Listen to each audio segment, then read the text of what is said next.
What's up, everybody? Welcome to another special edition of Class Action Live. I am here not with my brother, Richard Eric Jarvi. I want to throw him best wishes. He was a little under the weather. He was trying to see if he can get under control. He's not quite ready yet. It's a possibility he might pop on at some point. But he did say to go on without him. And luckily, I have two very lovely ladies who I'm a little bit used working with. I've worked with them a few times here and there. First off, to my right, I did it again. Damn it, that way. That way. My work wife on Chilled Action, which you know her very well, Miss Danny Joy. How are you doing? Hello, I'm doing well. Thank you, Paul. Thank you for having me on. I'm so excited to have you on. It's good to have your support. I'm excited. And beneath us is she also works on Called Action, Chilled Action with us, and Called Action Live, and everything else. And she does her own thing here and there. She's a wonderful. And Danny does her own thing too. We're all doing our own thing as well, but we're all here busy together. We're very busy people. So actually, yes, this is basically a C2A takeover of Class Action, pretty much. It's happened. It's happened. Miss Kelsey Kins, how are you doing tonight? I'm doing good. I'm excited to rate some movies and make you very mad at me. It's going to be fun. Yeah, I'm a little worried about Jarvi. We're worried that Jarvi's not going to be here because he's sick. Not only because I want him to feel better, but now I'm a little worried about the hot takes from the females here that are going to take me out to the whooping shed, I guess. We're the majority now. I know. It's just going to be scary. I mean, I did this as a rebuttal to the action guys. I was trying to make some corrections. I'm a little worried that the course corrections make a little far for me. So we'll have to see what happens here. Of course, I'm talking about the action guys, Ben Bateman and Drew Guy. This is their channel that I have a nice little slice of a home on, and I appreciate them. I salute them as always. Now, last Sunday, they did their own version of the action guys, and they ranked film franchises. Now, you guys watched the show, right? Yes, I did. What did you think about it? I don't think this is really a spoiler for how I'm going to rate things like that, but I have similar takes to Ben in a lot of ways. So there's certain things he said, I'm like, I can see that. And there are certain things he said I also kind of was like, what are you thinking? But I did tend to skew more opinion-wise with him than Guy, but they definitely were very wrong on certain franchises, and I want those corrected. They are very wrong in a lot of ways. In fact, I will say that I was not behind the scenes like I usually am for action guys. I was not producing.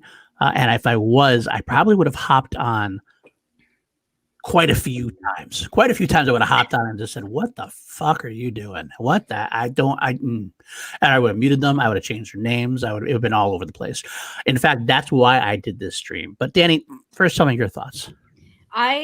So when it originally aired, I missed the first half of the ranking, so I had to go back and watch that, and I watched it, and some of the I got to watch the second half of the ranking, and I saw where some of the stuff was, and all I could think was, how did you guys get here? How did this list end up like this? And then I went and watched the playback, and I kind of understood some things and where they all went wrong. Where they went wrong. A very interesting way of putting that. They know I love them. We love them, but they're wrong. It's a great show. It was very interesting to listen to their takes on the franchises and where they ranked all of the franchises and their own feelings about them. So that was really interesting to me. And how on brand, Kelsey, that I also kind of swayed a little bit more towards Andrew Guy's opinion for these. Makes sense.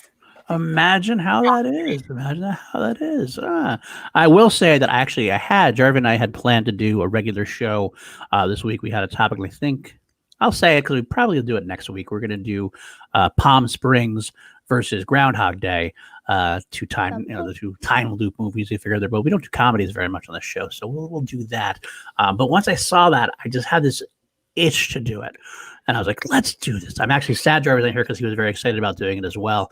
But I have, like I said, two people who definitely have some different movie knowledge than I do, possibly different likes and dislikes, and some hot takes and cold takes and wrong takes, and there's probably some right takes too. We'll see. Definitely, I'm just going to flat out say wrong takes, but hopefully at the end of the day, we'll be a little bit better than Bateman and Guy. That's the goal here. That's the goal. So let me start sharing this view.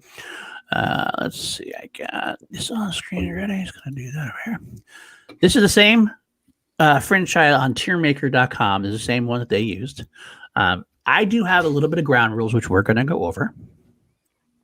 A few things that we want to just make clear. It's a little bit different. One of the things actually I wanted to talk about, and we'll get there in a second, is some of the decisions they made on these blocks, so to speak. I'm not sure who created the actual tier blocks and everything, but there's some that were kind of weird and it wasn't worth it. I also will say that there are a few shows that we are doing, or a few franchises that we're just not going to rank because they, to me, either we didn't see enough of them or we just didn't have enough opinions on them. And it seemed like it was unfair to like E-list them, but we're not going to S-tier them. And so we didn't know where we would put them technically. It's hard to rank them if you don't know much about them. So to go over that real quick, this first box here, I don't know what that is. That is like it was the icon for the doc. It's got like James Bond, it's got Captain America and Batman all in it. So I'm going to guess that it's not supposed to really be there, maybe a placeholder. So that was the first easy decision we made. Now, we barely even started yet, Ferris. We barely even started, but I love you anyway. Hi, Ferris. Real quick, Matthew Dawson, you're right. We could talk about it, but I'm not going to talk about Schmodown stuff tonight. We especially didn't get a chance. I mean, not everybody's watched it. This is not a spoiler thing. We'll be doing it, but Action Guys on Sunday. I'll punch that in there now. The Action Guys on Sunday. Ben Bateman will go over it, and with special guest Rachel Cushing. So that should be a fun show. Awesome. I will be producing that one. I'll be behind the scenes for that one for sure. And so the next one here, Pokemon. I know a lot of people, especially in the generals, had strong feelings about Pokemon. I have only ever watched the Detective Pikachu movie. That's the only one I ever watched. So I figured I can't rank it at all. Jarvi was initially the same way. I don't know what you guys, we talked about it a little bit before. Danny, I knew you had some thoughts on that. Yeah, Kelsey and I both have the same feelings, and we both have watched the same movies from the Pokemon franchise. We've only seen the first original one and the Detective Pikachu movie, but both of us said earlier that the first one holds a lot of sentimental value towards both of us. So that's why we wanted to rank it, but we can completely understand why we're not putting it into the rankings because we haven't seen any of the other movies. So I know that for myself, I can't really judge anything else a part of that franchise other than my emotional connections to the first one. But what about you, Kelsey? Yeah, that's exactly how I feel, where I have a memory of going to the theater to see the first one, getting the cool little Pokemon card that you went to the movie 3 times, got the same one, and you're like, come on, I want a different one, but you're still happy you got them. And so I thoroughly enjoyed the first one and Detective Pikachu, but I have not seen anything else. And also I haven't watched the first one since I was like 9 or 10, however old I was when it came out. So yeah, I don't think I've watched it for a long time. Can't read it. I don't feel like properly. So okay. I have a couple other ones in that same category. The Monsterverse is great. I'm sure it's the classics. I saw a few of them when I was younger, but they all kind of blend together for me. I haven't watched them since I was a kid. I felt it was just unfair to put that in there, like because respect-wise, I couldn't put it below like a B or a C because it had such a great impact on movies and impact on horror movies, impact on franchise. It had a large impact, but I just can't rank it against more modern films like this at this point. I know William Bibiani, if he's watching, he's probably having a shit fit about that. I'm sorry, Beast. I love you. Just something for me. I just don't think I could really rank it fairly either way. So that's why I put that down there. Actually, the boys did that too, I think. So I'm not going to be too upset about that. Sharknado. I got to be honest. I've never seen them when I was sober. I saw them once on cable every once in a while. They're on. I passed through maybe, but I don't have enough to. They'd probably be E tier anyway because at best they're a so bad they're good kind of thing. I mean, they're going for that, but I don't know. You guys have any thoughts on those at all? I haven't seen them. I've never seen a single one. Not my cup of tea. I'll be honest with you. Walt Disney, we all agreed that it's just kind of too broad of a category. It's like what's a Walt Disney franchise? Even Walt Disney animation that's not a franchise. That's a studio. It's not it's not really kid. That would almost be S tier because they've had so many good movies, but like it's not a franchise. So I agree. Also not a franchise. Avatar, not a franchise yet. It will be. In like 10 years, we can come back and rank it and go from there. Like James Cameron finishes his 5, 6, 7 sequels he's going to do. But right now it's one movie. I could have gone with the American Pie thing like the boys did. I talked about the Jarvi. The girls didn't think it was great. So it wasn't worth ranking, and I'm okay with that. I'm okay with leaving it out, considering it's not actually American Pie, it's his Avatar, so that'd be confusing anyway. So fuck it, we're not going to do it. Finally, the last thing I think the boys should have done this. I don't care. Like Drew said something like the effect of, I remember correctly, Drew said that he did it this way because the tier maker people did it this way. But Lord of the Rings and The Hobbit is one franchise. It's Middle Earth. I don't care what you say. Like, it's the same characters, it's the same actors, it's the same world, the same score, the same character. Like, no, I don't know what's going on with that. So we're gonna have the Lord of the Rings one represent the Middle Earth saga. To make it easier. Now, one thing one more thing I forgot about. Actually, I should talk about, because we have some more differences as far as segments went. We decided that the Batman movies, it's Christopher Nolan only. This is the Dark Knight trilogy. We're going to expand that to include the entire Batman outside of the DCEU Batman. So like Batman 66, the Burton films, and the Nolan films. That's the Batman franchise. I would actually include something in the DCEU, but we're going to have the DCEU as the franchise on its own. So it made sense for me to split them apart. And DC. And did that end up including Mask of the Phantasm? Was that decided? We can throw Mask of the Phantasm as a theatrical related film. I did see it like once when it came out in a long time. I have to watch it again because I know it was good. I just don't remember very much. But that being said, also that DC box down there is going to be for DCEU. And finally, the Marvel Studios box, they did as well. I'm going to just put that as the MCU. That's the franchise. Marvel Studios is too broad like a Disney. Same with DC Studios, too long. There's too many movies involved. So yeah, there we go. Let me add Blade to that. So yeah, they were pre-generated. I'm sure somebody made them, Dan. I bet you somebody made these franchises as, like, they put them in there as pre-generated by somebody made it that way. So who knows what they're thinking. There's no dialogue here that says, oh, we did this because of this. So we're just going to have to make our own and go from there. But, without further ado, I mean, some of the films actually had to cross off too, because there's only 1 and 2 films. Like the Finding Nemo's only 2 films. Not really a franchise, but we'll see what we can do. Go from there. But without further ado, let's just get started on it. If you guys are ready, then I am. I'm ready. I'm ready. Hopefully, I still have a show after this is over. This is what gets canceled. This is why we'll do it. Instead of going through like randomly, I'm just going to go right down the line. It's right in order. Let's just do it in order. Let's start with The Godfather. Obviously, real quick, I'll say, obviously, it's just in order. S tier is top tier. That's legendary. A, B, C, D, E. Now, I'm going to say, I think the boys said 9 at most per tier. And I think I'm going to stick with that. We're trying to do as closely to them as possible. And that didn't seem like a problem we needed to fix. So I will pinch hit first. I'll make the first pitch rather. And I'm going to say Godfather to me initially. It's always easy to do initially because you get a movie later on. I'm going to put it up in. I'm going to put up the A tiered first. Godfather and Godfather 2 are 2 of the greatest movies of all time. Godfather 3 is fine and probably suffers just because it's a sequel to 2 of the greatest films of all time. Like, it's not as bad as people say it is, I feel, but it's definitely not in the same caliber. But when you have them 2 movies like that at the beginning, I think you can't disrespect it by putting it any lower to start with at A. It might get knocked down comparatively, but at the beginning, I think you got to go A. What do you guys think? So I watched all 3 of those movies together for the first time. I was going through a weird Sofia Coppola phase when I was a young girl, and I knew that she was in the 3rd one, and of course, The Godfather is a classic movie. You cannot go about your life without ever hearing about those movies. So I actually watched all 3 of them in a row. I had the opportunity to do that. And I feel like I like 3 more than most people do, because I think it's fine. I do. I think it's as good as the first 2. Absolutely not. But I do like 3. I didn't mind 3. I thought it was fine. But I get it. Like, looking back at it now, I get it. So I completely agree with you on the A tier. Okay, good. Kelsey? I have never seen The Godfather. Most of my knowledge for The Godfather comes from You've Got Mail. So I have no opinion, so I will trust you. Okay. All right. I'll see the chat say so far. You're saying B. All right. Might get their buck. I think if there are more films up there, I might see that. We'll have to see. But Godfather in high A, that's great. Mm-hmm. And I think that it's true. First two films could be S tier.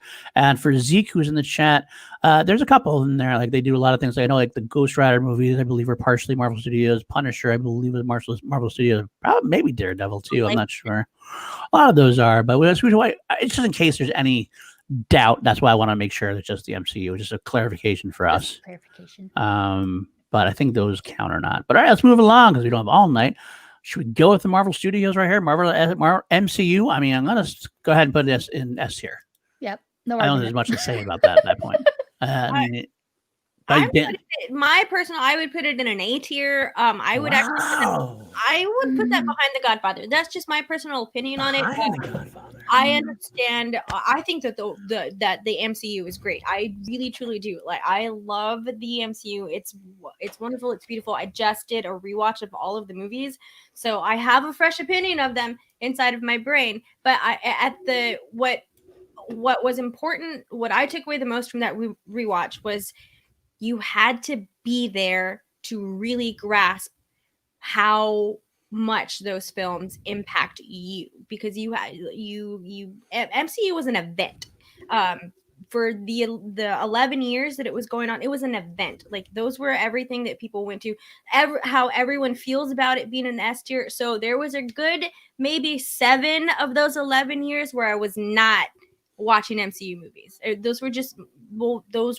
That wasn't my event. It wasn't my event. So I don't have that much of like a thing with it, but I do really, really do love those movies and can understand why people put it in an S tier. But for me personally, I put it in an A tier. Okay, that's your opinion, and I can take that for what it's worth. I will argue back to say, though, it's the only no other film franchise has ever had such a successful build of 10 years and 20 some odd movies. So that alone, definitely, individual films you can knock. Like Thor: Dark World's not that great a movie. Iron Man 2 is not a great movie. There's some movies in there that you can knock, and I can see why within the S tier we might knock it down a few pegs depending on how that goes. But the sheer ambition this franchise had, I can't knock it down to anything more than S tier. Kelsey, you're on that page? I'm definitely in that camp as well. Yes, there are some movies that aren't as good as the others, but there's a lot of movies in these franchises that the best of them is still worse to me than the worst of the MCU. And then you have Endgame and Infinity War, which I feel like can make up for all that just with what they did for film and cinema and fans and bringing comic book movies to life, things like that. So I can see it shifting within the S tier, but I can't have it not be in the S tier. Okay. Fair enough. And I will just because Zeke was just bringing that up again. It technically started in 1996, but they basically licensed films out for a while. As far as it might be, the MCU was really they started with the MCU as being really filmmakers. But the studios itself technically started in 1996, which is why we're going the way we're going. And while I'm stopped, I also want to say if you want to throw in some Streamlabs, streamlabs.com /Action Industries, that will get you there. If you want to say something, I'm going to open that up now. And because I actually forgot to open it up earlier because I'm not used to it. But it's in the chat, or it's in the description. You can always go from there, and you can always throw them in there, and we will be glad to read those out as well. Going on now, moving to the next franchise, we'll have to see the John Wick franchise. Alrighty, I got 2 movies in, and 2 film franchises in, and I'm struggling already, wondering where to put this. I know Matty Gunner will put it as an S tier. Matty Gunner's a big John Wick fan. I think for now, my initial spot, and you can move it, I think I want to put it as a B tier. Interesting. Right now. I do love the films. I think the first film was phenomenal. I do think they've gotten a little bit progressively worse as they've gone on a little bit. I still enjoy them. I'm looking forward to 4. I just don't know if they're going to be able to hold on to the big boy spots. I think high B, low A for me. I could see it bumped up to A at some point. But I can't go any higher than that. So I'm going to start with it at B. I might want to start with an A and drop it down, but I think I'm going to start with a B. I'm going to go with B for now. What do you guys think? This is a movie franchise where I have only seen the first one in its entirety and seen bits of the second and third one. I do agree. I think B, from what I've seen, is a good spot. It's one of those movies where I've tried to sit down and watch it, but I feel like I need to focus, and I have young children that won't let me focus. So I have not finished the second two, but I'll take your word at it of B. I think that seems fair. I think for me initially, I would put it in the A tier. I really enjoyed these movies. I thought they were very well made. It really helped me. Same thing what the MCU did and helped me get into comic books. John Wick helped me get way more into action movies. I already really loved action movies, but John Wick really helped me get into not only Keanu, because it opened me up into Keanu verse. And dove into like everything that he does with like martial arts movies and stuff like that. So that's why it's also important to me. So I would put it at an A tier, but I can definitely see with everything else in the rankings, it might fall into a B eventually with where everything falls out. But initially, I would put it in an A tier. You know what? Because it's so early in the match or early in their rankings, I'll slide it into A for now. I could go that high with it. I'm not on the board. And since you argued that way, I'll go with it. But I'm definitely still keeping it under Godfather at this point. I think Godfather has more of an impact overall, even if John Wick might be more popular now. Yeah, absolutely. All right. I'll do that. Harry Potter.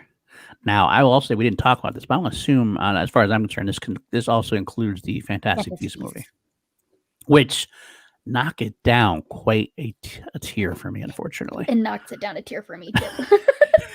Colin, if you haven't seen them, how do you know it's S tier? Come on, brother. Come on.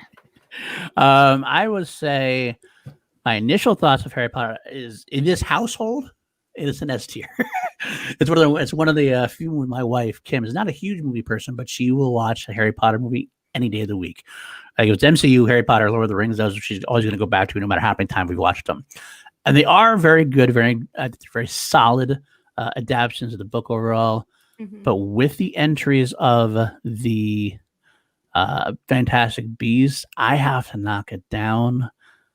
But again, I think, again, I'm going to go with my whole philosophy being I'm going to put them higher than they probably eventually will end at first, since we don't have many on there. Starting out with the B is my own thought. I do have it placed similarly. I have it placed at like almost the bottom of the B tier on my personal little thing. Okay. And that was before I even really considered like the impact of the Fantastic Beasts. That almost makes me want it in the C tier because I hate those movies kind of. But I'm okay with it being a B. Sunshine and the Green, you're saying the high C. That's a high C. That's still an interesting potential there going. Real quick, Colin, come in the hot takes. I get it, man. I get it. It's definitely, but I think Godfather 3 just takes it down just that peg. So, but either way, all right, I'll go. So are we okay with B? Danny, okay. What do you say?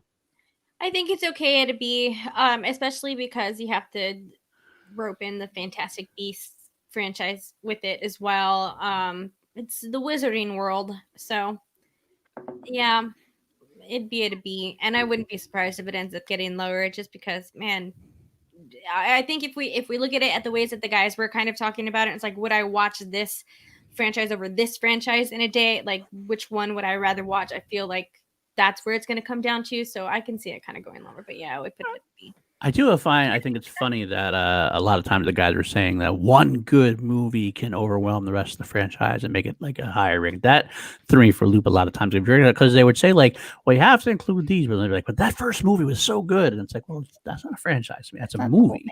That's a movie. But I'll go with that. I'm good with that at this point.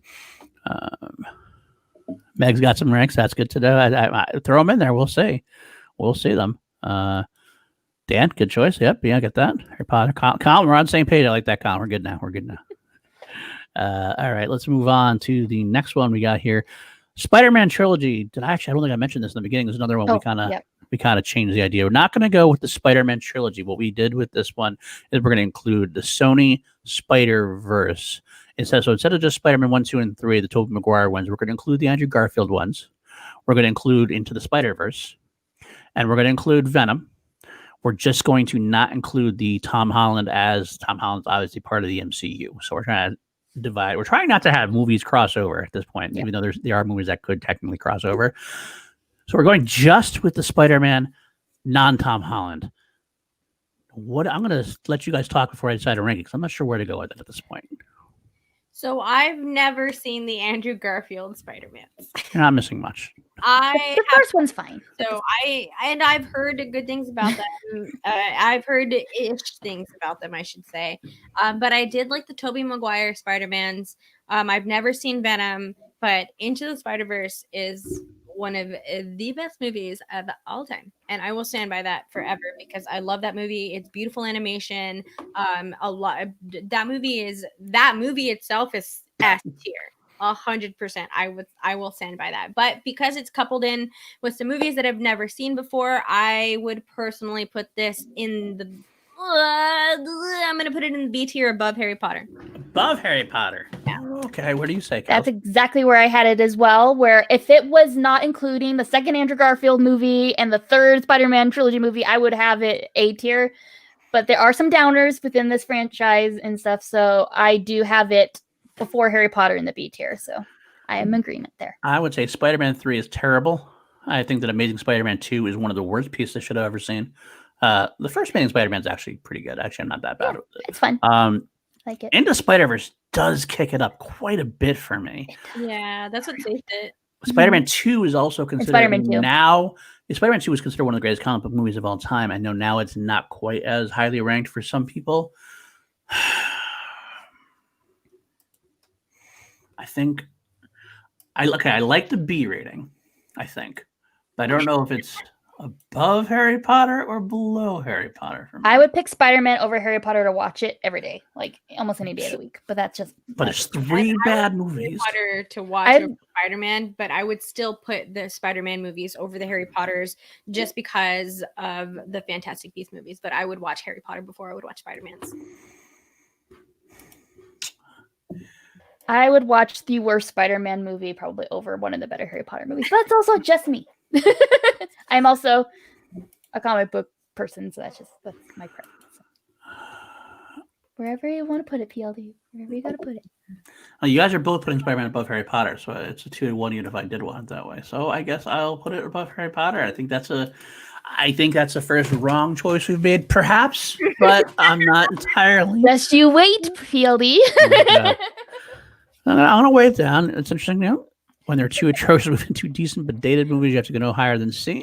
I don't know if dated is the right word. I think there's a difference between dated and it's a very slim difference between dated and of its time. I don't think it's very dated. It's not as modern as the Holland movies, obviously, but it's still very good to watch. I don't feel like it's dated when I watch it. Dan saying, I get that too. I think that's that too, but I have a tough time leaving it there. I really do, but I will. I'm gonna leave it there at the show. I invited you guys on for a reason. I wish Jarvi was here, but we'll go away from that for now. Okay, Night at the Museum. This is hard for me to judge, and this is like the Bateman. It's a family saga, so it's not epic, but it's fun. Mm-hmm. Yep. But I have a hard time putting it over anything that's been on there so far. I mean, I wouldn't choose to watch it, but I wouldn't turn it off either. So I think my initial thought is that solid C range, but it could definitely be pushed down once we get movies in there. I think so too. I've only seen the first movie, but I enjoyed it enough to know that I would want to see the other ones in the franchise. So I think that that's going to be something that's going to be inside of my brain because the first one, I loved it so much that it intrigues me. And I know that Robin Williams is in these movies as well. And that makes it super exciting for me. So I think that's what I'm going to keep in mind with where it's going to be in the placement with everything else, especially because there are other franchises in there that I haven't seen some of the movies in as well, like majority of them. Okay. So I would definitely put it to C right now just because I want to see the other ones, even though I haven't seen them, but I've seen everything else above it way more than those. So I would rank it in the same spot. All right. That makes sense. To me. Kelsey, what do you say? Spoiler alert for the rest of the show. I also hate childhood. I'm not a big fan of family and kid movies unless there's superheroes in them.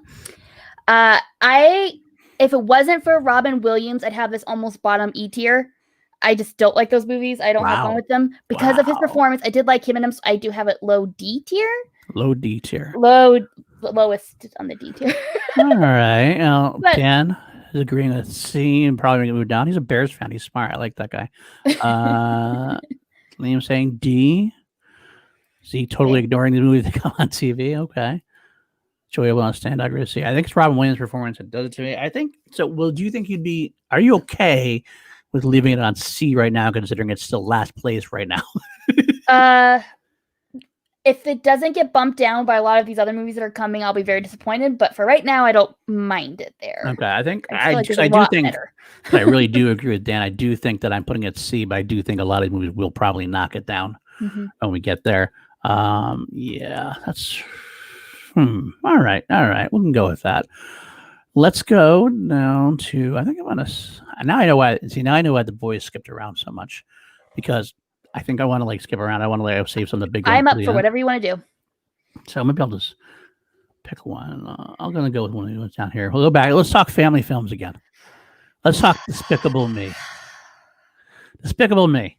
All right. I'm the one who's here for the childhood. Okay, y'all? Yeah. Danielle's your childhood person. I'm in the middle. Just say it. I'm in the middle of I the hate childhood. I'm here for it. Okay. Despicable Me then, Dan. I'm going to go down. I'm going to switch around and change what I said about going all the way through. I'm going to go down here and check this one out. Okay. So what do you think about Despicable Me? So I really enjoyed these movies, the Minion movies. Oh, and here's the thing, y'all. Here's a good disclaimer to put on. I don't have kids, so I don't have to deal with repetitive, repeat viewings of animated movies like that. So I love animation, and I think animation is an art. I think animated movies are art, and I love animated movies. So I watch these movies because I just personally enjoy them. I don't have kids, so I don't have to deal with that. I don't have that in the back of my brain. I love the Despicable Me franchise. I really do. I love the Minions. I think they're really cute. I think they're very smart. I think it's a good movie for kids and for adults. I think the adults that watch these movies with their kids enjoy it most of the time, just from the interactions that I've heard with parents. It's not anything I hear parents say that they like Despicable Me more than they enjoy the Frozen movies. So for me, I would put Despicable Me in the C tier above Night at the Museum. That's where I would put it. Just because also in my head, the way that I want to rank things is I want to rank them next to each other and not put something that's too far away right now. I get that. Where it drops. Unless there's something that I absolutely know that I just either can't rank or don't like. I actually get that concept. This is what I've been doing so far. I've been kind of saying down. I just put them above what's there. I can't know that they're going to be bumped down. But the big question for me then would be, if Danny thinks that it should be below Night at the Museum, what do you think? In front of Night at the Museum. Yes. Okay. Kelsey, what do you think about that? I hate the Minions. Their sound of their face infuriate me. I do have kids that constantly have Minion toys and have Minion t-shirts and watch the movies all the time, so they've slowly driven me insane. I have Despicable Me as mid E tier. So below Night at the Museum, you think? Way below. And well, I have both in the E tier. Okay. I think, but I will say, I think that I liked the first Despicable Me. I thought it was a very clever movie. I think hating the Minions as characters and stuff, I get, but I think you hate them for more of. I don't think it's the movies that drove you to that. I think it's the outside marketing and because the Minions were everywhere and the Minions were commercials and then they had their own Minions movie, which was pretty pathetic. And I didn't. Yeah, that's not even worth watching. But I think I'm going to split this here with you guys. I think I did like Despicable Me enough, but I still think it's below Night at the Museum for me. I'll put it on C for now because, again, for the same reason Danny said, it's we got a lot of open slots, so we can slide it in a little higher than it needs to be, and then we go down. So I think we'll start at C and there. Does that seem like a comfortable thing enough for you guys to do? I bet if I would have watched the other Night at the Museum movies, I would put it higher than Despicable Me. Okay. That's just how I feel about it. I want to watch these movies. I have just never taken the time to watch these movies. But I think because of the types of movies that they are, even though they're both family films, I feel like Night at the Museum is more my type of family film than Despicable Me. I enjoyed those movies. I like them, but that's also going to be a movie that's going to fall down in the list easily. Okay. Yeah. I'm comfortable with that right now. That's good enough for me. All right, I'm gonna throw. I said, Dana, I think when you're up, I'm just going to start. I originally had just going through all of them, but I'm kind of liking the idea of skipping around so that we don't know what we're talking about next.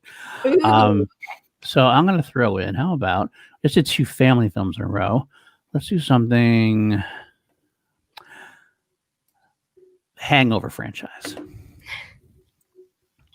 I'm very interested to hear your opinions on this because I know some people have said it's dated poorly a little bit, and that it's more of a men film than a women film. This is what I've heard arguments about, like a male franchise and a female franchise. This is what I've heard. I don't know opinions about that. Yeah, let's not. That's why we're here. Franchises by gender. I'm not. I don't say that they are. I'm just saying is what I've heard. So I'm kind of interested to hear that, to test that theory out, so to speak. So I want you guys to talk first about this one. My opinion on it is when the movies first came out, I was super into them. I liked them a lot. To me, they have like no rewatchability. I have no interest in returning to them at all compared to a lot of other movies.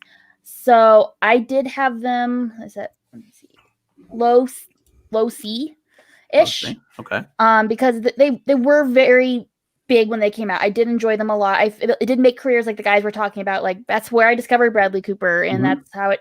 So it did have a big impact on film, I believe, in a sense. But I don't feel like they've aged well, and I don't ever I'm gonna watch The Hangover. I'm in the mood for The Hangover. You know what I mean? Okay. I am in the exact same spot with Kelsey. Like The Hangover would be a movie that I would watch, like if it's on at the gym, like if it's just playing a background TV somewhere. Sure, I'll watch it. If like it's playing on a plane or something, sure, I'll watch it. But if I'm on Netflix and I'm going through it, I don't think that would be immediately something that I would go to, and especially with looking at where the list is right there. So I haven't ranked any of these ahead of time, so I don't have like a pre-made list of them. So if I'm ranking Hangover with what we have on the board right now, then I'm just to keep with my theory of putting things next to each other until they fall out of it, then I would put it at the back of the C tier behind Despicable Me. Like the Hangover franchise would be the last of everything that we have on here that we would go to. Like I would rather watch any of those movies and any of those franchises over like The Hangover. Interesting. Well, Kelsey, you say you have where you had it on the tier. Where would you put it now? Like, if you have to put it like somewhere now. If I had to put it somewhere, it would be on C tier before Night at the Museum. So you're thinking here. That would be just compared to where things are, it would be there, but.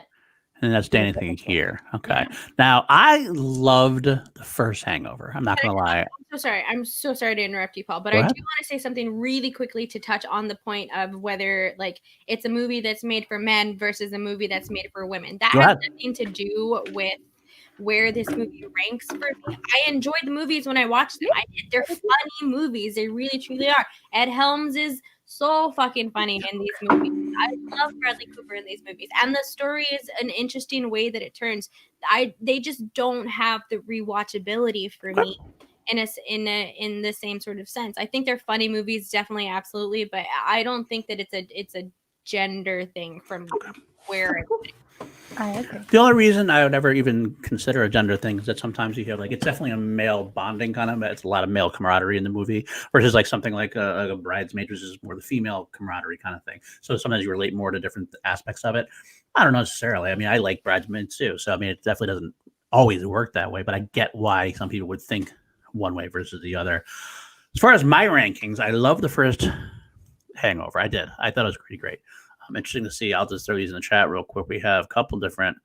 Not that one. Sorry, we're a little high. I just got jumped a little high up here. Hold on a second. Brandon was saying D for them. Dan was saying C. Hi D. Hi D. Colin's got some very strong opinions. I love Colin in the chat. I'm loving this guy right now because Colin's got some great. I don't always agree with him. I think that not a mediocre start. That was a great start. Did get progressively worse. I'll give you that, but not something not worth an E for me.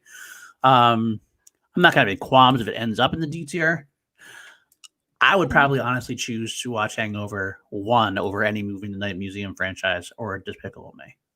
And that might be because I'm more of an adult at this point because the other two are more definitely.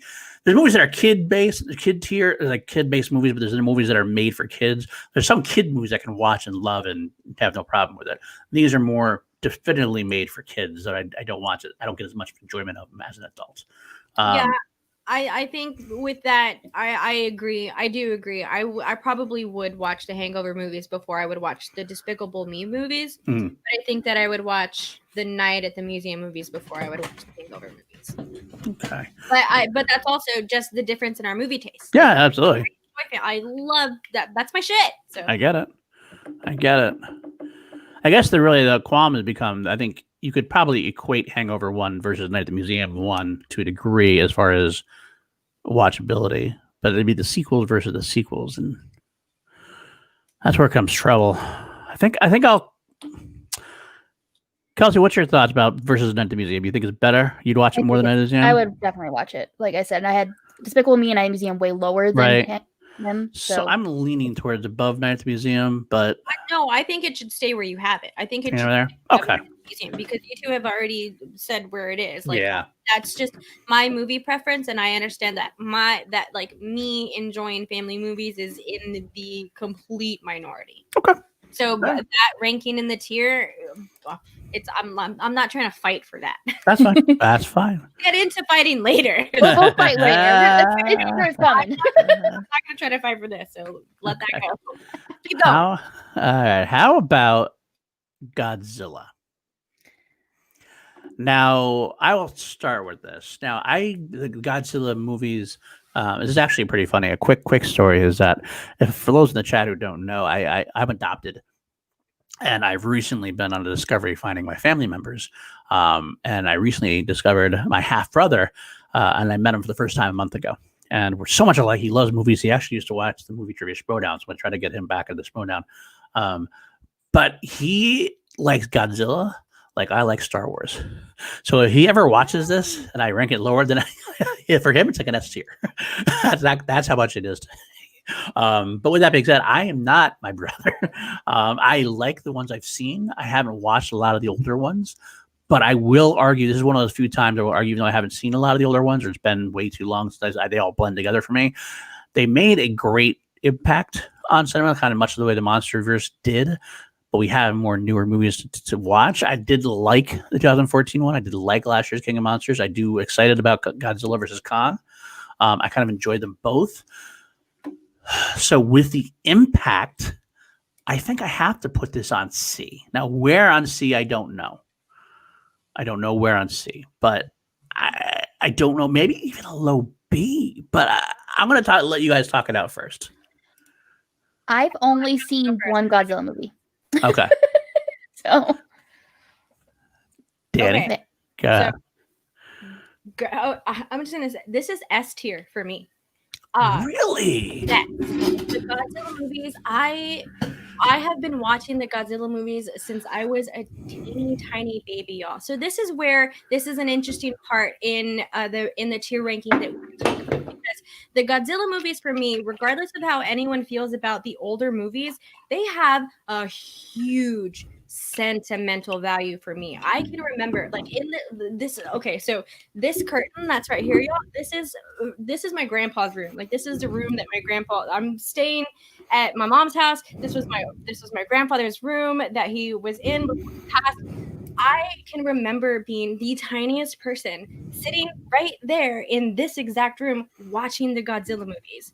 Those mean so much to me. I like those. I'm ready to cry now. Way to go, Paul. Blame PLD. 44 minutes. You made 45 minutes, so that's pretty impressive. 45 minutes in. Here we go. Congratulations. But Godzilla is definitely an S tier for me. I will watch every single Godzilla movie that ever comes out, and I will enjoy it. The Matthew Broderick Godzilla was good. That's the only one I've seen. That soundtrack was so good. Like, oh my gosh. And then that introduced me to the Wallflowers, all of that stuff. Anyways, it's an S tier for me. So for you putting it where it is right now is just really hurting my feelings. I'm not putting it there yet. I'm just kind of putting it there as a placeholder. I'm still talking about it. For me, Godzilla is an S tier just because of Okay. the sentimental value that I have for it. If I were to compromise for anything, then I would want to at least put it in an A tier because those movies were very, even the older movies are great movies. They really are good movies, and they have a very big cinematic presence throughout. I agree. And just like the whole monster movies and everything that it comes from and the history with it. So I do think that it's an important franchise to be talked about in film. And I do think that it's an important franchise overall for me. So I would argue that it at least has to be in an A tier. I will say Colin actually says it good for me. I knew I liked this kid. The original Japanese films are great. I like the last American iterations, but most are okay. B for culture, C for quality. I get that argument, and I could see it going as high as a B tier for me, especially for culture. I do like a lot what I've seen.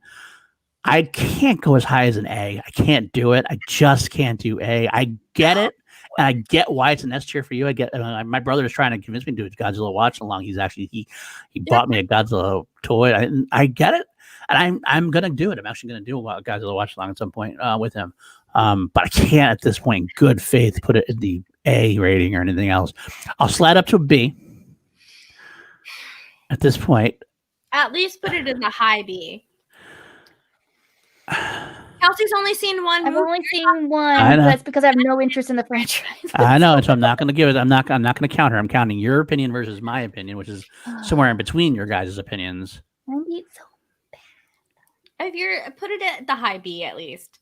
So above Harry Potter? Yes, put it above Spider-Man. Yes. So rude. The funny thing is, Harry Potter for me is like Godzilla, because like I said, in my house we watch it all the time, and I have an affiliation for that, and it's a family thing. So that's another reason why I'm a little high on the Harry Potter versus Godzilla. That's why I'm over Godzilla over everything, because it's the most important memory that I have with my grandfather. So that's why it's a low blow. That's a low blow. That's a low blow. You're guilt tripping me now. That's why I'm telling you this is very offensive to me right now, because it really does. Like, those movies really do hold a very high sentimental value to me. So you could at least, for me, put it at the high B. I'm going to use this argument later. There you go. So Kelsey agrees. All right. If this is a valid argument, I'm using it later.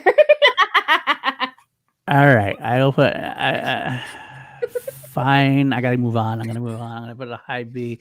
I might switch this around later. We'll find out. But yeah, but I like to point out you're actually convincing people in the chat. To the movie, yeah, big deal with me and my dad, but okay. Just put it on the B. You know who he is, Ferris. You know who he is. He's actually got intelligent opinions. That's fine. I get it. All right, let's move on before I change my mind.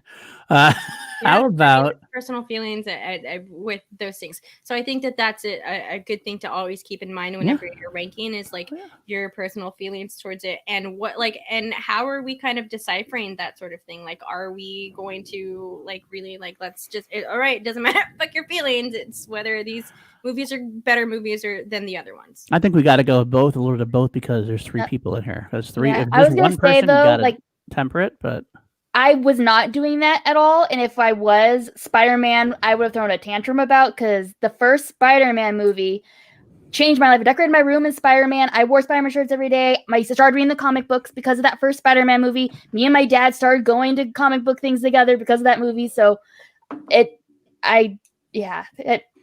hard at being behind Godzilla, but it's fine. I will put it at B also because it does have a great impact as far as overall film. Back before there were franchises, Godzilla was a franchise, and that's hard to do. All right, fine. I'm going to move on to another hot topic take. I'm going to get this one over with because I'm very scared about this one. I'm frightened about this one. Twilight. Okay. I'm interested to hear Danielle's opinions. Real quick, before you guys go in there, I didn't just put it up there for a reason. I put it up there. I swear it's where I'm putting it for my own personal take. But go ahead. Convince me otherwise. I was very big into these when they came out. I was the target audience. I was 17, 18, 19, stuff like that. I got engaged to my ex-husband after watching New Moon that day. I have a lot of sentimental value, even though things didn't work out. A lot of sentimental value to Twilight. That should tell you something. Now my daughter loves Twilight. She has a Team Edward shirt. She's trying to read the books. She watches the movies constantly. It's been like a bonding thing. I have it as low C tier, but a lot of that is because of memories, emotions. I went to all the midnight book releases, all the midnight showings of the movies. I worked a Hot Topic when it came out, the first one, so like I got to sell all the merch and things. Like I don't know, it's just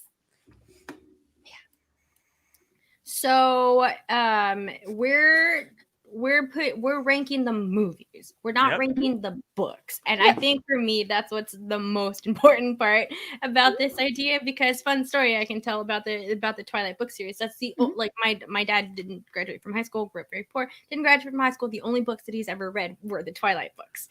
So, but he could read them because Stephanie Meyer is a terrible writer and writes for teenagers, and I have a big problem with the books anyways, but I'm just a couple of years older than Kelsey. I'm around the same. I would say that I'm in the same age group as Kelsey. We're pretty close.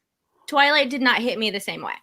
It didn't. I did not. I thought they were fine. It just wasn't anything that I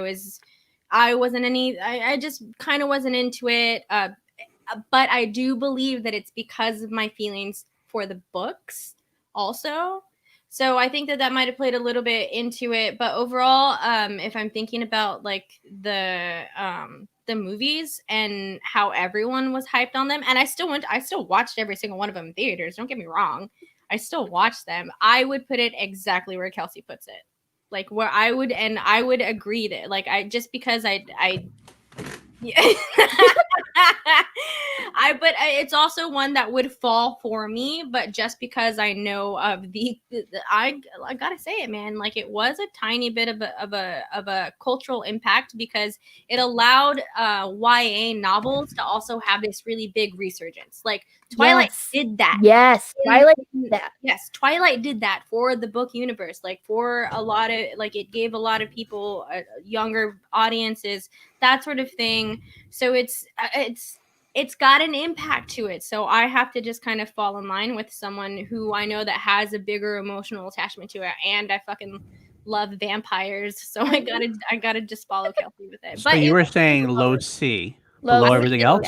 Yeah. Below everything else? Yeah, with what's on there, I'm okay with playing it with behind everything else. All right, guys in the chat, Danny and Kelsey, just don't listen to this, guys. I'm gonna put it at a low C right now, and I'll work its way down when I add other things to the list. So don't worry about it. I think it will too. I agree. I think it will. I think it'll go to D. If it goes below D, I'll probably be very mad. But I'm okay with it falling to D. I'm gonna make sure it falls to E. I just don't want to fight them anymore now. So if we're gonna say low C, but by the end we'll have it by E. There are worse things on this list, and you will hear about them when we get to them. All right.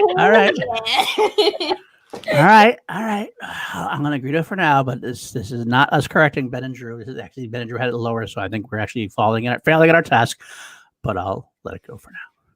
All right, let's move on. Tell us something that's more universally loved. Toy Story. Well, I can go first. I have that as S tier. I feel like it is almost perfect, even though I'm not a big, this is showing something. I'm not a big kid movie animation person unless it's got superheroes in it. And I will, if you put Toy Story on, I'm gonna sit and watch it. Like, no matter what. It's like, oh, Toy Story's on, I'm gonna sit and watch it. So it is to me almost perfect. So. Okay. Danny, what do you think about Toy Story? Absolutely the exact same thing. I love all four of those movies. I think all four of them are great. Even if I wanted to cheat and add the shorts to it. If anyone has Disney Plus and you haven't watched the Pixar shorts, watch the Pixar shorts. Those are all great. But like even the Toy Story ones are a lot of fun. The little spin-off shorts that they have are so much fun for that Toy Story universe. So I think that's also why it kind of enhances that as well, because it's such a fun experience. Because I don't think that there are a lot of like the main actors that do. I think there's just like a couple of them that don't do it, but they have really close voice actors for it.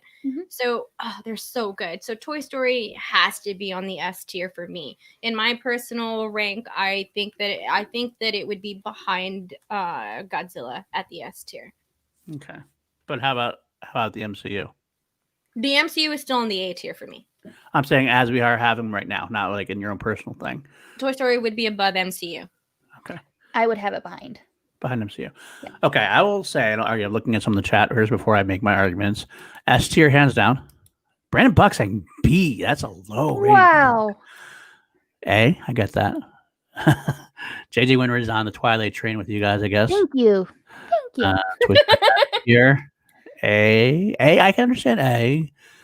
And there I'll argue, I think Toy Story 4 is underrated a little bit. I think considering that it had the unenviable task of like making a sequel to what was a perfect ending of a movie with 3. Mm-hmm. With that in mind, it did a great job at it. It's my least favorite of. It's my least favorite too, but that's not saying much because the other ones are so perfect. So it's still good. As for the Bane, let me see. Next to it, never connected to it. Okay, Buck. I mean, it's fine. That's why film are subjective, except for Twilight. I will say it's S tier as well for now, especially for now. I think, by the way, if I'm wrong, somebody in the chat let me know who watched the Action Guys on Sunday. I can't remember now. I thought they only said you could have only 5. I think their rule was like 5 here. Okay. Yeah. I'll put Toy Story on the S tier for now. I do think it might get pushed off comparatively. I got some other heavyweights in there. I do think it's below the MCU for me. And are you okay with that, Danny? Are you okay with that? I know you want it above. No, that's fine. But my question is this tier your tier or a collective tier? A collective tier. Okay. I'm trying to make as collective as we can. I'm like, I'm going to control my anger. We talk about Toy Story not staying in the S tier, and I'm looking at everything else down there, thinking, what else would he knock it out with? Yeah. I'm just saying there are a couple in there that we'll see. Okay. I might be able to convince you. And I'm fine with it being behind MCU because I believe because you both of you put the MCU in your S tier where I put it in my A tier, and I understand and I completely understand the significance in the MCU. So I can totally see where majority of people would put the MCU above the Toy Story ranking. That's just my personal feelings about it, but I am totally fine with it being right there. Okay. I'm gonna make some people mad with this one. I think you guys. I don't know what you guys are gonna think. I think I'm going to make some people mad with it. If Tim Franco's in the chat, he might be mad too, especially because I've talked to him about it all the time. Let's talk James Bond. Now, if there's ever a case for me that culture and perception and basically culture impact are greater than the movies in the series, this is the prime example. Because quite frankly, I'm in my Bond watch through. I've been watching them all from the beginning. And I'm not going to argue with Ben. There's only really a couple of really great Bond movies. The rest are okay. They're middling at best. It's definitely better than Twilight. I think I would put it right now. I think this is one of the ones that right now I will put as a low B because it's that culturally impactful. But I wouldn't put it above anything else in B right now. I think it's better than Hangover, though, too. So that's why I got to go there as well. I think this might dip down to C. I wouldn't even be shocked to me if I push it down to D eventually. But for right now, I think I got to go with low B. What do you guys think about this? 'Cause I'm very curious about this. I'm fine with where it's at. I think that's where I would put it in this list as well. I would definitely watch it over everything in the C tier. I'm not sure if I would watch any of them over the Harry Potter movies. I haven't seen the older ones. I think I've seen like bits and pieces of one Sean Connery one, and I can't even remember what it was or what it was about. But the Pierce Brosnan one was important for me. GoldenEye was one of my favorite games to play as a kid also. And I really enjoyed the Daniel Craig ones. I know that a lot of people didn't like them so much, but I had no frame of reference going into those Bond movies except for GoldenEye. I'll argue that just real quick, Daniel Craig's Casino Royale is considered by most to be one of the top of the lists, but the rest of them, yeah, you're correct in that. So go ahead. Sorry, continue. So that's exact. I would put that there. That's where I would put it. I have only seen GoldenEye and Skyfall. Okay. I am wanting to do a James Bond watch through. So I will just trust your guys' opinions on that. So far, I've not fallen in love with what I've seen, so I would probably put it C tier before Hangover, but that's kind of where it is right now, sort of. So I'm fine with it being there. All right, let's see what we got. Buck says D. I get that. I actually do. I can get that completely. B tier for Dean, though. It's one of those very much like up and down franchises. Some people love them. Kevin Martin, I get that too, though. I get any place you put it, really, honestly. High B. Casino Royale B. Dancing Bond is C tier. And that's not a good point though. The amount of good and bad equal each other out. I think there's actually probably more bad than good overall. But this, again, my boy Colin tonight is really hitting a home run. He's saying exactly what I feel almost all the time. S for culture. Absolutely, it's S for culture. There's very few franchises in any of these lists that you can say did more culturally than James Bond. But there's only a couple of great films. So I think No Time to Die does look great, by the way. I do want to see that. It looks awesome. So yeah, I'm gonna go with where it is for now. I think we're all comfortable with that at this point. I think I could easily see it slide to C. I could easily see it slide to D if it goes that far. But all right. How about let's go with this one, The Chronicles of Narnia. The Chronicles of Narnia. I'll start with this one. I actually like them more than a lot of people do. I do think the first one was actually decent enough for a young young fantasy adventure. I kind of like that. It definitely lost the plot along the way. I've read all the books, so that kind of influences me a little more than it should, maybe. But it's hard to place these films. They definitely got worse as they went along. But I still wanted to kind of see more. But I think it's more because I like the world and I like the movies themselves. I got to definitely put it above Twilight for me. Despicable Me. I don't think it had one really great movie in it. So I think at this point I'm gonna throw it. Although I had Tilda Swinton's great in that role, the White Witch role. She is great in that White Witch role. Really, truly is. I think for Tilda Swinton alone, I think I might put it there, mid C for me. I'm curious to where you guys are gonna put this. I don't like these movies. I forced myself to watch the first two and just could not keep going. I am not their target audience. I had that second to last on my list on the E tier.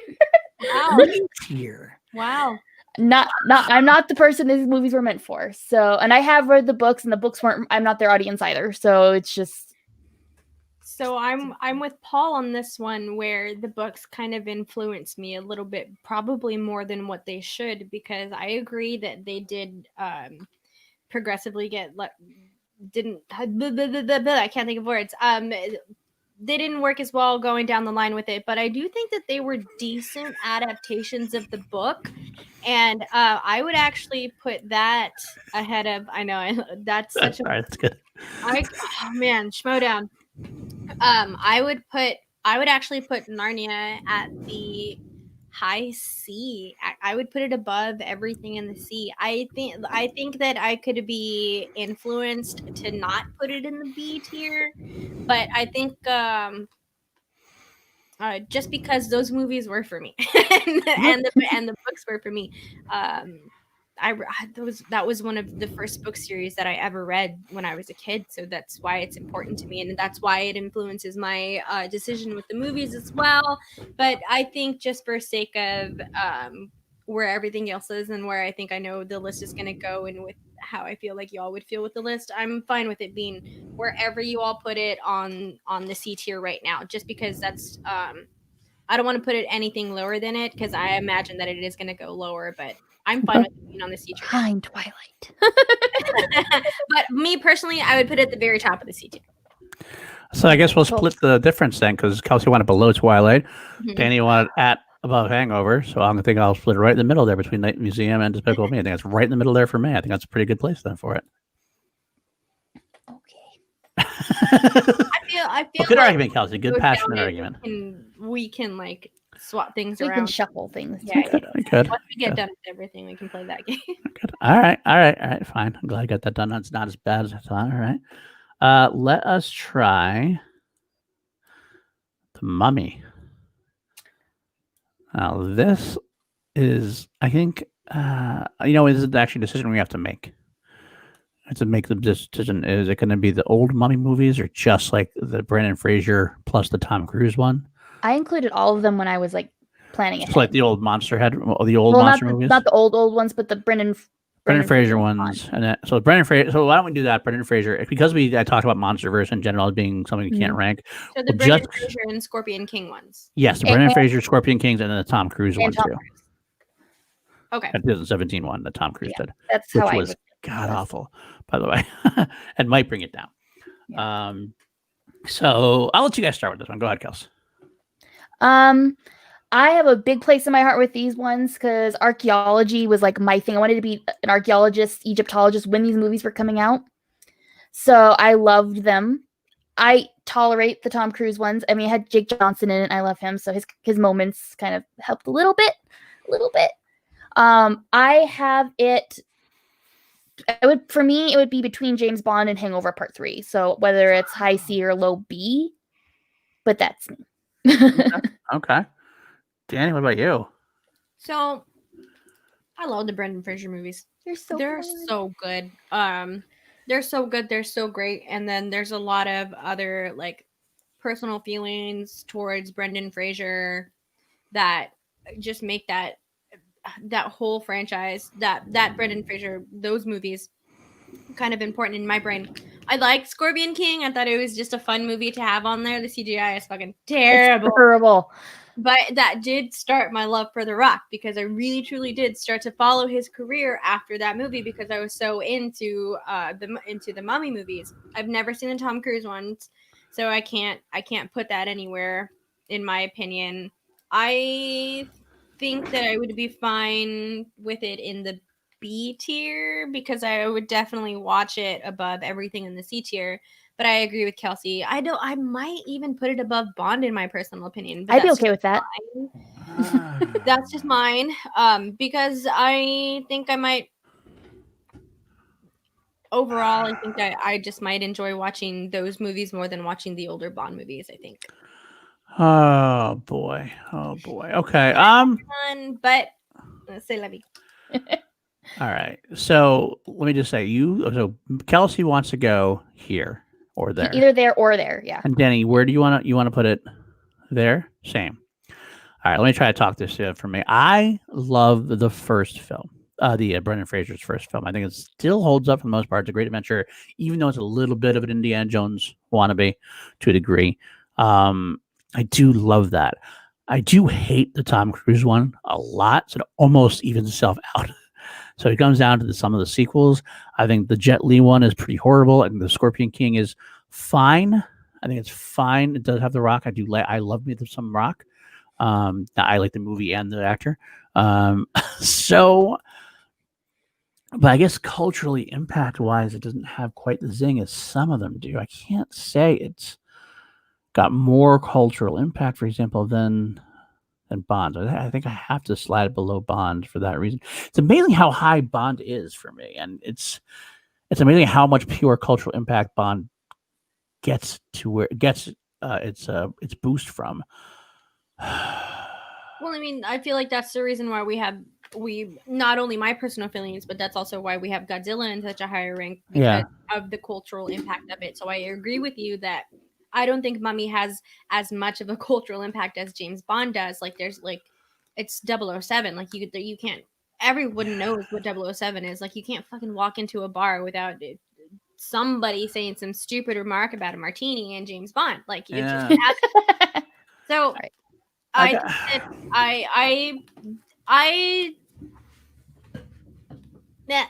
That's my opinion. Okay. I'm trying to talk myself around. I do think the original Mummy is great, but unfortunately, culturally speaking, it's not it's forgettable overall. Like they had the first film, which is fine. The rest of the sequels, the only thing notable about the rest of the sequels is The Rock being in the second one, and that's far from The Rock's greatest role. He's actually barely really in it, to be honest with you. So I don't think it's much more impact. He would have been in another movie, and he would have been an action star or whatever, regardless. I'm going to say this is below on the strength of the first film alone. I would put it above Night at the Museum, but below Hangover. Interesting. I hate the Tom Cruise movie so much. I hate it so much. I love TC Legend, but I hate that film so much. I feel like also, I just want to touch on what Kelsey said about the Mummy. Also, like the archaeologically, I can't speak. What Kelsey said earlier about it, I definitely agree with that too, because that was always something. Kelsey has a much closer personal tie to it than I do, but that was always something that I was very interested in as a kid, and I think what also drew me very much to that movie, even though it is very much seen as an Indiana Jones ripoff, but I love Indiana Jones also. So why wouldn't I like this movie that executed it? I think pretty well. So. Yep. Yeah. I do.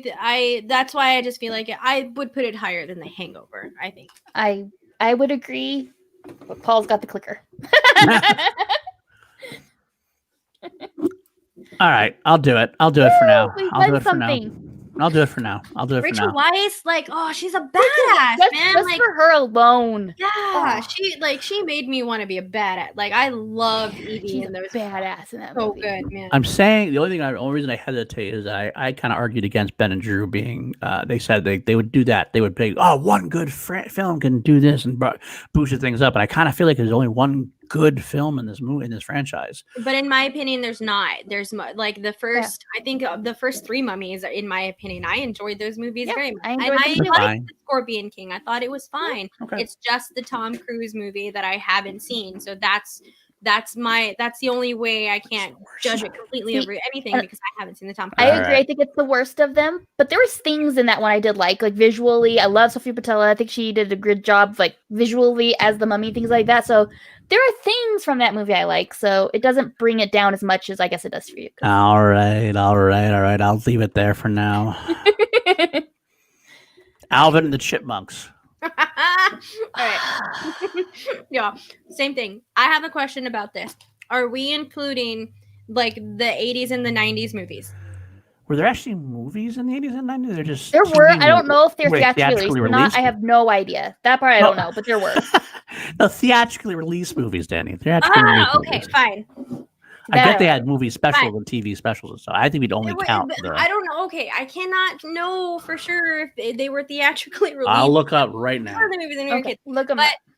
Alvin and the Chipmunks is a franchise that I've loved since I was a teeny tiny baby for the same thing. A lot of sentimental value towards it. But if we're looking at the newer movies, that's what really, really brings it down. But the older animated movies that I grew up with were so good. I loved them. They were definitely made for kids. You watch it now. I watched one of them recently, not super recently, but like they're definitely made for kids. But like I still remember those movies very vividly. But it's just the newer ones that really kind of bring it down. It's just kind of a bummer. The second one, the first one in the newer ones was good. I liked it. I thought it was great. The second one I really didn't care for too much. I liked that they tried to introduce the Chipettes. I can't think of their name right now. Brittany, Jeanette, and Eleanor. Yeah. I'm sorry. Brittany, Jeanette, and Eleanor. Yes, but I can't think of the female version of the chipmunk word for whatever. I think it's the Chipettes. I think Chipettes, you're right? right. The Chipettes. Yeah, it is the Chipettes. That mentioned that I thought that was really neat. Also, I thought that it touched a lot on nostalgia, and I think that that's what they relied on. And I don't think that they executed it. Especially, I feel like I'm an expert in nostalgia, y'all, and I don't think that they executed it very well at all. But I did like what's his name, Jason. Jason Lee. Jason Lee. I like Jason Lee. I love Jason Lee. Like I'm a big Jason Lee fan. I love Jason I'm a Lee. big Jason Lee. like the idea of Jason Lee going from like this professional skateboarder to an actor, it just always blows my mind. I love Jason Lee. So I think that's what was really fun for me. But I would put this. Oh, I would. Man. By the way, for me. there was one theatrically released animated film back in 1987. What was it called? It was called. Was it the Around the World one? Hold on, let me find the title of it again before I go. I lost it. Damn Wikipedia. The Chipmunk Adventure. Are they in a hot air balloon on the? They are in a hot air balloon on the cover. Yes. I love that movie. If anyone gets to watch that movie, please. Ooh, ee, ooh, ah, ah, ting, Ding tang. tang, walla walla bing bing. Ooh, If you get a chance to watch that movie, y'all, please do. Has a 75% on Rotten Tomatoes for that one. Fuck y'all. That movie's a fucking delight. I love that movie so much. That's my childhood, though. That's my childhood. So that alone for me would put that higher up. Like if I had to watch all of the newer remakes and it allowed me to watch the older movies, I would put Alvin and the Chipmunks in between 007 and Harry Potter. But for You're sake fucking of insane. that's my personal opinion. I get it. But for sake of this list, I can completely understand it being at the very bottom. I'm just Where going to you leave it are. where it is. I'm going to leave it where it is, I think, unless Kelsey has an argument. If it was just the digitally newer versions, I would just say E absolutely. With that one animated one from I loved that movie too as a kid. And so that would up it to D to me, but I can't go higher than D. You know what? Because there's no D's or E's left, I'll let it go to D for now. I'll probably push it down, That's but fine. I'll put it as D tier for now. That's I have a feeling this is going to go for E, but we'll find out at this point. We'll see. Look at that. Actually, love the first kid, still E. So, all right, makes sense. I get it. That's why I get it. I Okay. get All right. How about it. You're wrong. Kung Fu Panda? I'm good with it there. You're good with E. Oh, wow. I hate childhood. I'm in the Ben Bateman camp where I really asked the wrong girl on here to buck Bateman, huh? I just don't like most anime movies much at all. Yeah. Yes, you do. You love all the fucking I DC love Batman I stuff. love DC animated stuff based on comic books, but just like Kung Fu Panda and Alvin and the Chipmunks and Despicable Me and stuff, Okay. I'm not their audience. I will say, I'm going to jump in before Danny says, I'm definitely saying it's higher than Alvin and the Chipmunks. I definitely think it's higher than Twilight by far. I think it's better than Despicable Me because I think the three films are very much quality. Like their quality never really dipped that much. They're all pretty solid overall. I would put it above Narnia, Night Museum. I'd even put it above. I did have it above Narnia on my list, but I also had Narnia way lower on my list. So I think it's a solid C. That's what I'm going to say. C above. Maybe it might even be a low B. And you know what? Because we have a lot of C's, I'd actually be tempted to put it as a low B right below Bond. I agree with what Colin is saying in the chat. High B. They're all pretty good, but not great. Mm-hmm. I also believe Party J, it is a perfect trilogy. They are great movies. Jack Black is so funny in this movie. It's a very stacked cast. Golly, why is everyone slipping from my brain right now at the moment? Anyways, there's a lot of really fun moments. All of y'all know, or anyone that is familiar with anything that I've been on knows that I'm a big crier. I will cry at the drop of a hat. And there are plenty of really, really, really nice things inside of these movies that are great for kids that if you're an emotional adult will get to you because it resonates. It's about being a good person, and it's about finding what's important for you on the inside and learning to love yourself as a person. So or learning to love yourself for who you are and embrace your journey that it's on. I love the Kung Fu Panda movies. So this would be definitely in the B tier for me. I get if y'all want to put it, I will. That's fine as long as we can put it in the B tier. Okay, I'm fine. I think Dan and I got it both. I've lost this list. This list has just gone bizarro. It's because I'm here. I can't put it above Bond. It's just culturally speaking at this point, or Harry Potter for same thing culturally speaking. But I can put it at a low B for now. I do like that. All right, let's move on before Kelsey has an aneurysm. Let's move on to. There's going to be a lot of them on there that we're all going to solidly agree with, though. Ice Age. Let's get another family movie out of the way just for Kelsey. That's why it's hit her while she's down. Ice Age. All right. I'm just going to throw it out there. Or I put it. Yep. Keep going. Keep going. You can keep going. You can go one more. No. That's fine. Yeah. Actually. No. No. Put it back. Yeah. Kelsey. First of all, I don't like children's animated movies most part. Second of all, I grew up in a house of paleontologists who studied this. So I grew up with these movies having a science in my ear saying, well, that's not accurate. What are they doing? Oh my gosh, Kelsey, what are they doing? So this was the one that was the lowest for me. It was below Narnia. It was my lowest one because and also, I don't know. So it being above Alvin and the Chipmunks bothers me. I think it's fine if it goes lower because I can totally see anyone else watching all of those movies.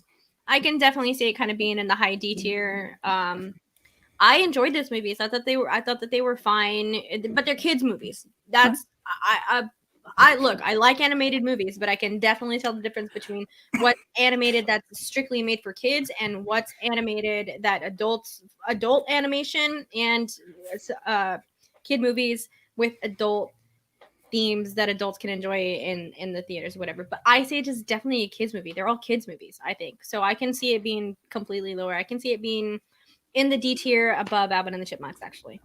That low, wow. Well, I'm going to say that it's definitively above Twilight. I like Ice Age actually better than Despicable Me, to be honest with you. And Narnia, I think it's gotten better than Narnia overall. Narnia has that one film, but afterwards it just didn't really do much for me. Night at the Museum. I feel like we can move now that I'm thinking about it and looking at the list, I feel like we can move Despicable Me to the D tier. Below Twilight? Yeah, just because I feel like there's the C tier is kind of getting stacked. And I think if we're moving anything down, we're moving Twilight down, because I got to tell you, Despicable Me 1 is much better than any film in Twilight Saga. I beg to differ. I don't think that's true. I really don't. As much as I do love the Despicable Me franchise, I don't think that one is better than all of them. But I can see, yeah. Oh, that's just hurting my soul. It's hurting my soul. I'm trying, guys. I'm trying. I feel good about that. Yeah. So I think that's fine right there. All right. All right. Move on to the next one. All right. My soul's hurting right now. I just moved Twilight. My soul's been hurt his entire list. So I just moved Twilight up a point. I'm trying to get it down a point. I moved it up a point. That's not right. I'm trying to figure out how to get Godzilla to get higher. That's not going to happen. That might slip lower at some point, I think. But nope. All right. How about should I continue torturing Kelsey? No, let's move on to some something else. Okay. Let's how about ones. I'm gonna do this one. Nightmare on Elm Street. Do you guys do horror at all? I don't know, Kelsey. Do you do horror? I'm newly getting into horror. I've only seen the first Nightmare, and it's actually been a while since I've seen it. I did really enjoy it. I'm kind of a wuss, so I have to be with people when I watch horror movies, and I'm not around people right now.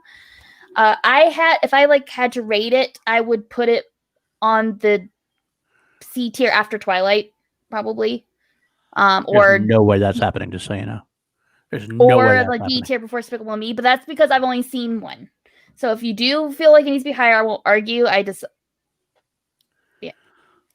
Buck, you are insane. Yeah. Okay, go ahead, Danny. So I've seen most of them. I know that I haven't seen all of them, but I'm not the biggest horror fan because I get easily scared. And fun fact, I think I've said this once online. I used to have a reoccurring dream. It was a dream because it didn't feel like a nightmare, but it was always.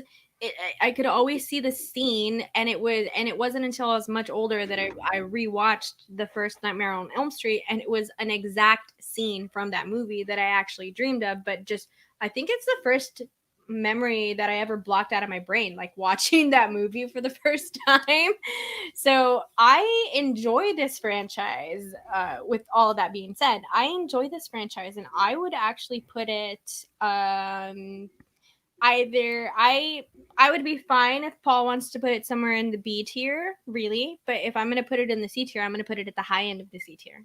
Oh, you're okay, because I'm definitely putting it in the B tier as far as I'm concerned. I'm fine with it being in the B tier. Nightmare on Elm Street. These are great because I also think that it does have this cultural impact inside of the horror genre that is understandable. And I mean, that's a fucking pretty good.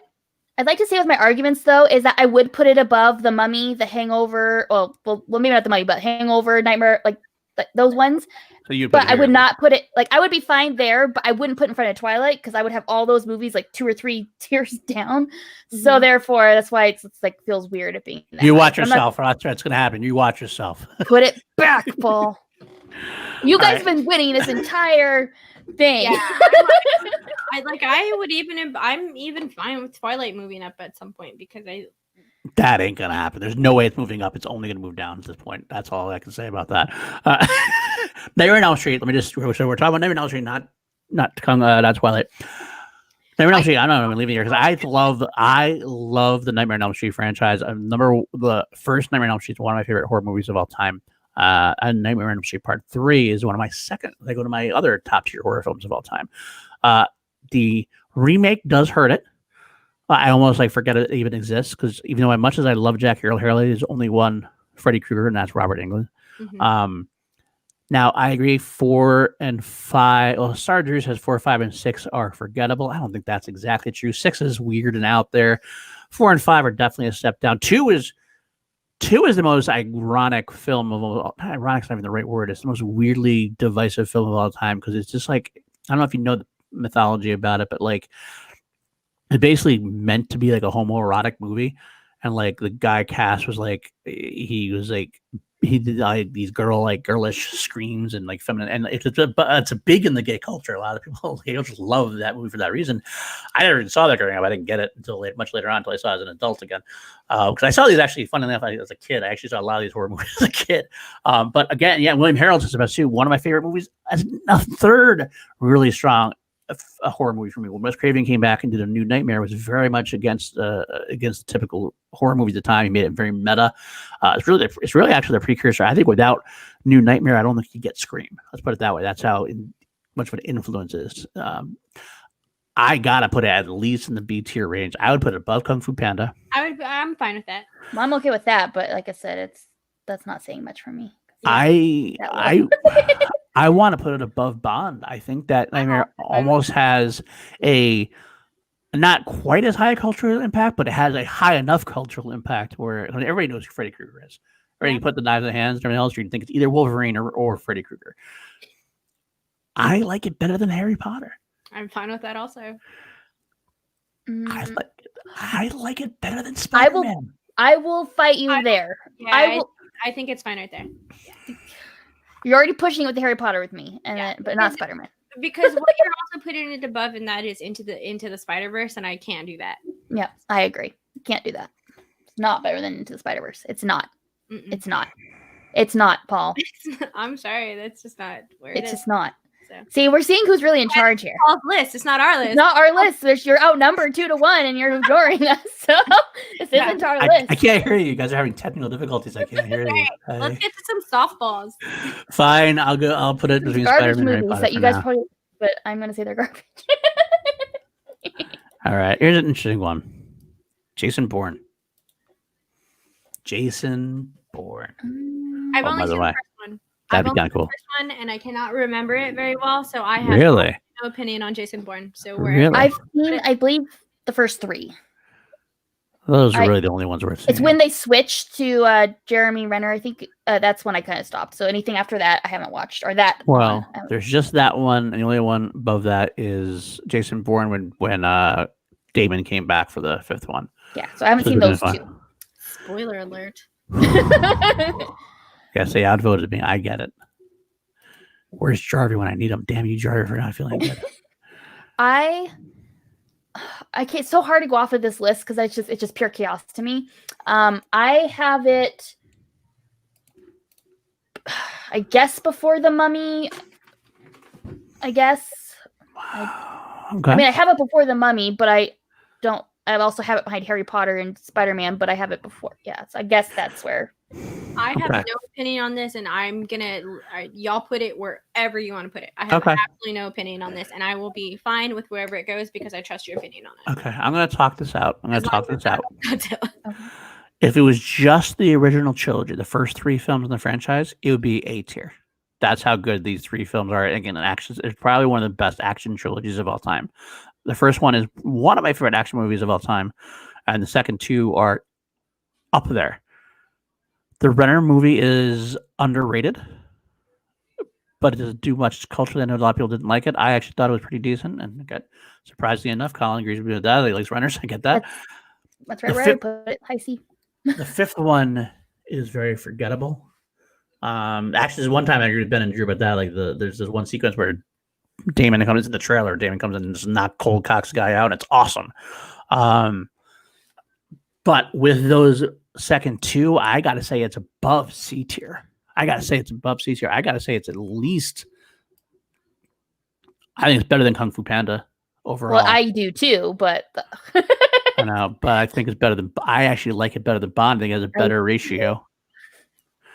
I think because of my argument with Kung Fu Panda, I think we can move it down to the C tier. Kung Fu Panda? Yeah. I'm okay with that actually. That was the one who argued for it to be up Okay. that high. I'm fine with it lowering down to a C tier. Yeah, I could do that. I'm okay with it there. Okay. I have it on my C tier, but I do have it. I think I have it between those two movies. So I get that, and I get that, Liam. I get that. I want to almost put it as I just if it wasn't for the last two films, I don't know if I could. That Godzilla one's really throwing me off. I gotta tell you, the Godzilla one is really throwing me off comparatively. how I feel. This whole list is chaos to me. I don't know where to put things. Here's the thing about what this list is going on so far. Like this list, a lot of where it is a lot of me. So there's gonna be more movies in here that are gonna go into it that y'all are gonna put that I'm not gonna be happy with. So if I can have my audible for anything, then I would like what's the word? Not audible, but like not veto either, because veto is not the right word, but like if there's gonna be one movie that I can absolutely pick that I would request to be higher than where it should be, it's gonna be the Godzilla franchise. Because I'm thinking Godzilla's got to be down a little bit further. I do. I just can't see it being above these at this point. I really can't. I can't do it. Kelsey, I think you're with me on that too, more, aren't you? Yeah, I've only seen the '98 Godzilla, so my opinion's really not very good here. I'm sorry, because I did not like it either. So so that's the thing against that argument, Paul. Is I get it. There's not really a basis onto it, and I get that I do have sentimental feelings towards it, but you can't deny the cultural impact of what Godzilla is. Like Godzilla absolutely has at least a high, like what you're saying, how A Nightmare on Elm Street impacted everything. That's at least where Godzilla is. I think Godzilla has more of a cultural impact than Spider-Man does. I think it has more of a cultural impact than Harry Potter does. I get it, but Godzilla is a staple in monster movies. I get it. I get it. I do. That's why I put up there in the first place. Franchise. Spider-Man is an important character inside of comic book world, so that's the only one that I can definitely argue with behind it. But I think Godzilla does have more of a cultural impact, and those movies are good. They're not bad. They're good movies. The newer ones are bad, but the older movies that are more important to that franchise are better. But they're not. But you have to include the newer movies as well. And the older movies are good culturally. Are they great movies? Is it just cultural, or is it? I think I got to slide Godzilla down. I think Spider-Man has Into the Spider-Verse and has Spider-Man 2, both considered some of the best comic movies of all time. Okay. Nightmare on Elm Street is considered one of the greatest horror icons in horror movies of all time. Okay. I can understand the argument against Nightmare. I do. Harry Potter, though, had movies that But you're also adding Fantastic Beasts inside of that. I would much rather watch old Godzilla movies than the Fantastic Beast movies. I would too, but the other 7 Harry Potter movies, or 8 Harry Potter movies, I'd rather. Yeah, there's 8. Yeah. I think 7 books, but then the last one was 2 parts. 2. Mm-hmm. I think for now I'm gonna have to slide it down, Danny. I think I have to slide it down. Just for now. I could be convinced later on. This is a living, breathing list. I'm gonna keep it over Bourne for now. I keep it over Bourne. Keep it over 007 for now. But that's where I'm gonna go with for right now. I think that's what I gotta do. All right, let's rip the Band-Aid off and move on, and then we'll I'm sure we're going to rediscuss this later because Danny's saving her energy for a fight at the end. Let's go with Shrek. I know it's not Kelsey's favorite. It's one of the better animated, but it's still C tier at best. Okay. Danny, what do you think about Shrek? In my personal ranking, I'd put it in a C tier. Okay, so we're in the C tier then. 1, 2, 3, 4, 5, 6, 7, 8. This will be our 8th film in the C tier at this point. Myself, if you're going to start talking, I think Shrek had a great cultural impact. I do love the first film, and I think they didn't get too terrible, even at the end, even though they weren't quite as good. I think I'd put it there.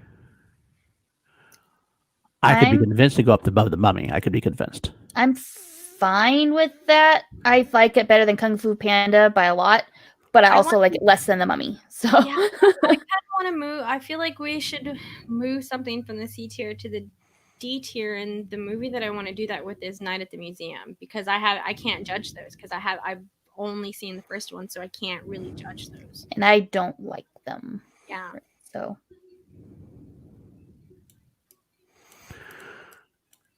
I'd watch Night at the Museum 10 times out of 10 over Twilight. Any Twilight movie. Yeah, and I would watch any Twilight movie over 15 minutes a night at the museum. A $5 super chat from Party J. Thank you, Shrek 4 over Toy Story 4. I don't know if I'd go quite that far. I don't agree with that. I don't agree with that either. But, yeah, none are bad. Big part of the childhood. High B or low A from Colin. Shrek being low A. And D-Train, we did talk about, it was the first one we put up there. And I got to say 3 just knocked it down just enough. Because we're going to have 5 slots in the S tier. So I'll have to say, we'll make to revisit that, though. It is the number 1A film. So, or A saga. Oh, God. I can't believe you're making me put Twilight over Night at the Museum. I hate you both. I hate you both. I like it better. Audible. None of you guys were 17-year-old girls when this movie put it. Audible. Not ready again. Well, then if I'm doing my Audible, I'm trying to decide if I want to save it for another one. I don't know. I want to die on this hill. I want to keep. Maybe at the end we'll have a last minute like Audible where y'all can like veto something or something. I don't know. Yeah. Maybe we'll do that. Each have one card where we could just put it wherever we want, except for not the S tier, but like there's We'll consider it. All right, I'll let it go for now. Again, I'll let it go for now. That's 2 points above now. It's gone up. Now it's gone 2 points up. I've been trying to push it down and they're pushing it up on me. They are seriously fucking with me, people. All right, fine. But Shrek, I'm gonna keep Shrek at the C tier, I think. I think that's fair. I actually would maybe put it over Kung Fu Panda, maybe. Though I really might. I do Mummy, like I it don't more like than the Kung Fu Mummy as Panda, much. but I like the Mummy more. What do you think, Danny? I'd put it in between Kung Fu Panda and the Mummy.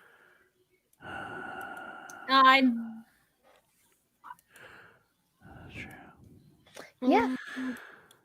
I mentioned this earlier. Sorry, Jarvi was under the weather. He didn't quite make it, unfortunately. And we tried to get him to come on, but he kind of didn't feel good. He didn't quite make it, so it's unfortunate. Yep. And so now PLD is stuck in chaos. And I'm going to blame Jarvi.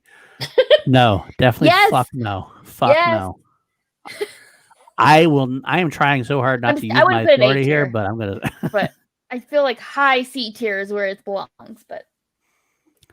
Oh, I disagree with that, by the way, SG. I actually think Hulk is an underrated film. It's not that bad. Yeah, I like Hulk. All right, and then we're going to leave it where it is for now. I'll leave it there. I would put a Kung Fu Panda, but I'm going to leave it there. We have so many more to do. All right, how about Underworld? This is an interesting one for me. I haven't really watched that is it 3 or 4? I don't even know how many movies there are in the franchise. I think it's 3. I think it might be It's been 3. I know I've seen 3. If there's more than that, I didn't see those. Let me see. I'm pretty sure it's 3. I thought Underworld was kind of forgettable. I like Kate Beckinsale. I mean, she's very attractive and she looks great in leather and she's fun, but like I don't really remember a whole lot of the franchise, to be honest with you. Well, there's 5 movies in the franchise. Okay, I only saw 3. It was more than 3. Underworld Evolution, Rise of the Lycans, Underworld Awakening, and Blood Wars. I don't think I saw Awakening or Blood Wars, so I wouldn't be able to know. I'll leave it to you guys if you've seen more, but my initial gut instinct tells me it's D level franchise for me. I'm not a big fan. It's fine, but it's forgettable. That's kind of where I'm at. I would have it like 1 behind Twilight, so high D is fair for, and that's like where I would put it. Every conversation we have is going to be about Twilight. Because we're like, I'd still watch it more than I'd watch Twilight. Well, I like these movies. Okay. I like them. I like Twilight too. So 5 of them, but I like the idea. Wow, Maddie Gunner. I mean, if it's just on Kat Beckinsale's looks in that leather outfit, I'm not going to argue. But that's not what we're basing this on. All right. Not what we're voting this on, but Colin's obviously not a fan. Okay. I can go with D right where it is, then I guess. I can't even muster an argument against that versus Twilight too much because I said it's forgettable, so I'm not too nonplussed about it. So I'm happy with leaving it at D if you guys are. But Danny, what do you think? I'm fine. Where do you think? How high would you go, Danny? I would move it to the C tier and move Hangover to the D tier. If That would, Hangover is the D tier, then Twilight's going to the D tier. that would be my personal opinion on it. I'm going to start having to do wheeling deals here. If you move Hangover to the D tier, I'm moving Twilight to the D tier. What? You're already controlling the list anyway. Yeah, No, we I have am, no but say I- in but I'm anything. doing So a good job. I'm doing it, as you say. I'm actually giving you things, but I'm gonna make it. I'll make you a deal. You move Hangover to the D tier. I move Twilight to the D tier. I don't agree. I don't I agree. prefer Underworld at D tier. as opposed to Yeah, Twilight. yeah. If you're gonna make me sacrifice Underworld or Twilight, then I'd put Underworld at the detour at the detour only because I don't want to. Like, it's a very only because I've seen all of the Twilight movies and I haven't seen all of the Underworld movies. So I'm just that's the only way that I'm basing that on. Okay. All right. By the way, D Train, I would love to do that. We didn't get to choose a franchise. They're all in a pre-made box for us. So I'd put that in there. That would be probably high. That'd be very high for me. I love both those movies. Okay. Let's move on then. How about Transformers? It's good there. I will say this is one of the things I did agree with Ben on. I think people very, very highly underrate the animated film. And I have not seen the 1986. animated film. And it was really one of the best animated 80s films there is. It's really that good. I would also say I did really enjoy the first of the Michael Bay, Shia LaBeouf ones. But then it all went downhill pretty quickly. It all went down. I do think it's still better than Twilight, but like keep beating that dead horse. But I'm not going to win that argument with you guys. So I would put a D tier. I think I'd probably put it in D tier. I'd probably put it there over Underworld, to be honest with you. I think it's got a little more redeeming value. Underworld's just too forgettable. At least there's one great movie in the franchise and one decent movie in the franchise. Underworld to me has one decent movie and then the rest are kind of forgettable. I don't know. But what do you think, Kels? I guess that's a fair argument. I don't like the Transformers. I like the music in the Transformers. I listen to the soundtrack all the time. But I only kind of like the first one, and that's it. So. Bumblebee's supposedly good. I actually haven't seen Bumblebee yet. It's one of the few ones I haven't seen yet. I have seen Bumblebee. It's definitely better than a lot of them, but it's still not something I would like revisit. What about you, Danny? I haven't seen majority of them. Like I think I'm lying. I think I've seen all of them and they're forgettable for me. The only thing that I can remember about the one with the dinosaurs in it, with the Mark Wahlberg in it, was thinking, how much longer do I have to sit through this damn movie? It was so That long. is so my opinion on those movies. So fucking long in the theater. I hated it. And so I don't think that it did the lore well. So if I'm comparing it to Underworld, I think Underworld constructed the world and the lore behind everything way better than Transformers did. So I do have to agree. I think that's story-wise, the Underworld is going to be higher. The Transformer movies are forgettable to me, and I haven't seen Bumblebee either, so I can't really say anything. Okay. But it is one of the better ones, but that's not saying much. I wanted to like it because I remember the Transformers as a kid, and I thought it was really cool. And I don't remember the 80s movie. I didn't watch it as a kid, but I remember watching the animated show as a kid. Okay. And I really enjoyed it, and I really wanted to like this franchise, but there just wasn't much. And then also like personal feelings towards hearing some of the stuff that Megan Fox had to go through on set also was just kind of sucky and stuff. So, but I mean, shit like that. I'm sure shit like that happens on a lot of sets. A lot of franchises, yeah. Oh yeah. But I get that. And how that can influence you as well. All right, I'm fine with it being Underworld. That's fine by me. I'm not a huge proponent. I do think the first film, if you haven't watched the first animated film, you should. That's all I'll say about that. Okay. Moving on, let's look at Planet of the Apes. Planet of the Apes.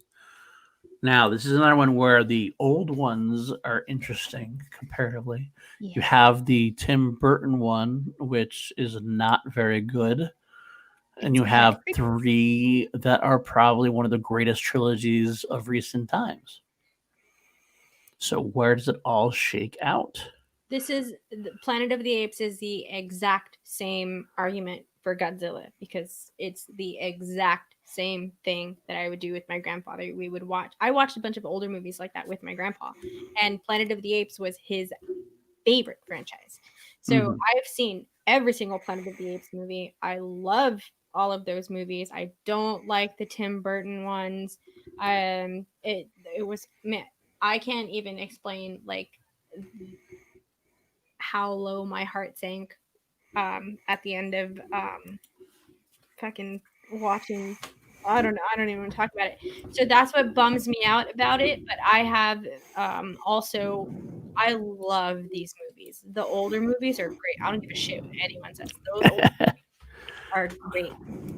Really, really good. Also a big cultural impact inside of the movie. So for me, I feel like this should be in an A tier because that's where I would put it. Where Godzilla for me would be in the S tier, Apes would be in an A tier, and Apes would be in the high part of the A tier. But that's where I would put it.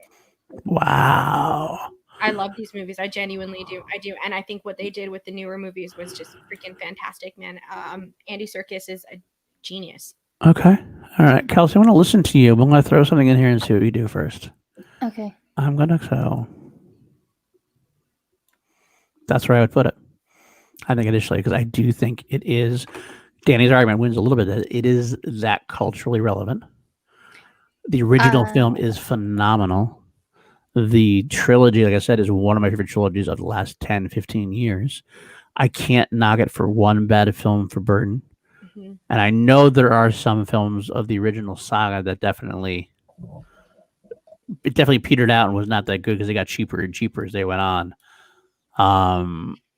I could see it going as low as that. But my initial instinct is that.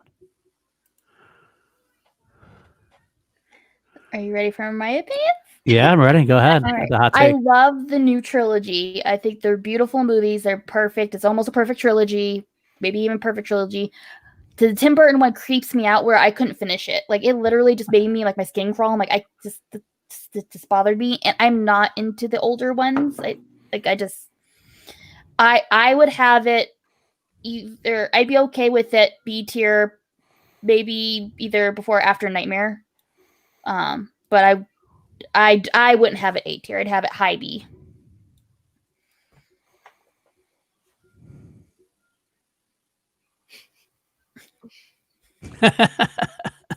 I do. I mean, I can agree with the point that the older movies are very. I do think that you have to have a certain taste for them because you can't just dive randomly into the older movies. Those, I feel, especially with the Ape franchise, you have to watch those movies in succession because it just helps you understand the stories and the characters, and there's not really a movie that you can just kind of place yourself into, where I feel like with other things like the Nightmare franchise, you can just pick a movie in there and watch it, and still there's a little bit of a lore there that you'll have to follow, which is why I think that it'd be okay for Apes to be a little bit lower than something like that because it's more accessible.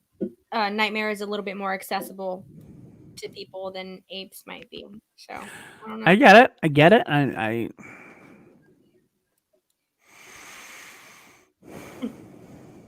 I thought Burton's version was fine. I really did. I didn't like it. I didn't like the ending of it. The ending was terrible. It's not a good movie.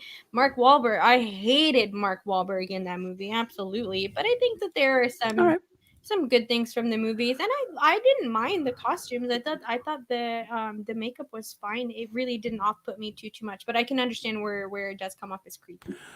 Absolutely. I'm gonna put it there for now as a low A. I'll put it there for now, and maybe we'll discuss it later on. For right now, I think that's a decent place enough for it. As much as Kelsey doesn't go there, but I guess I gotta go.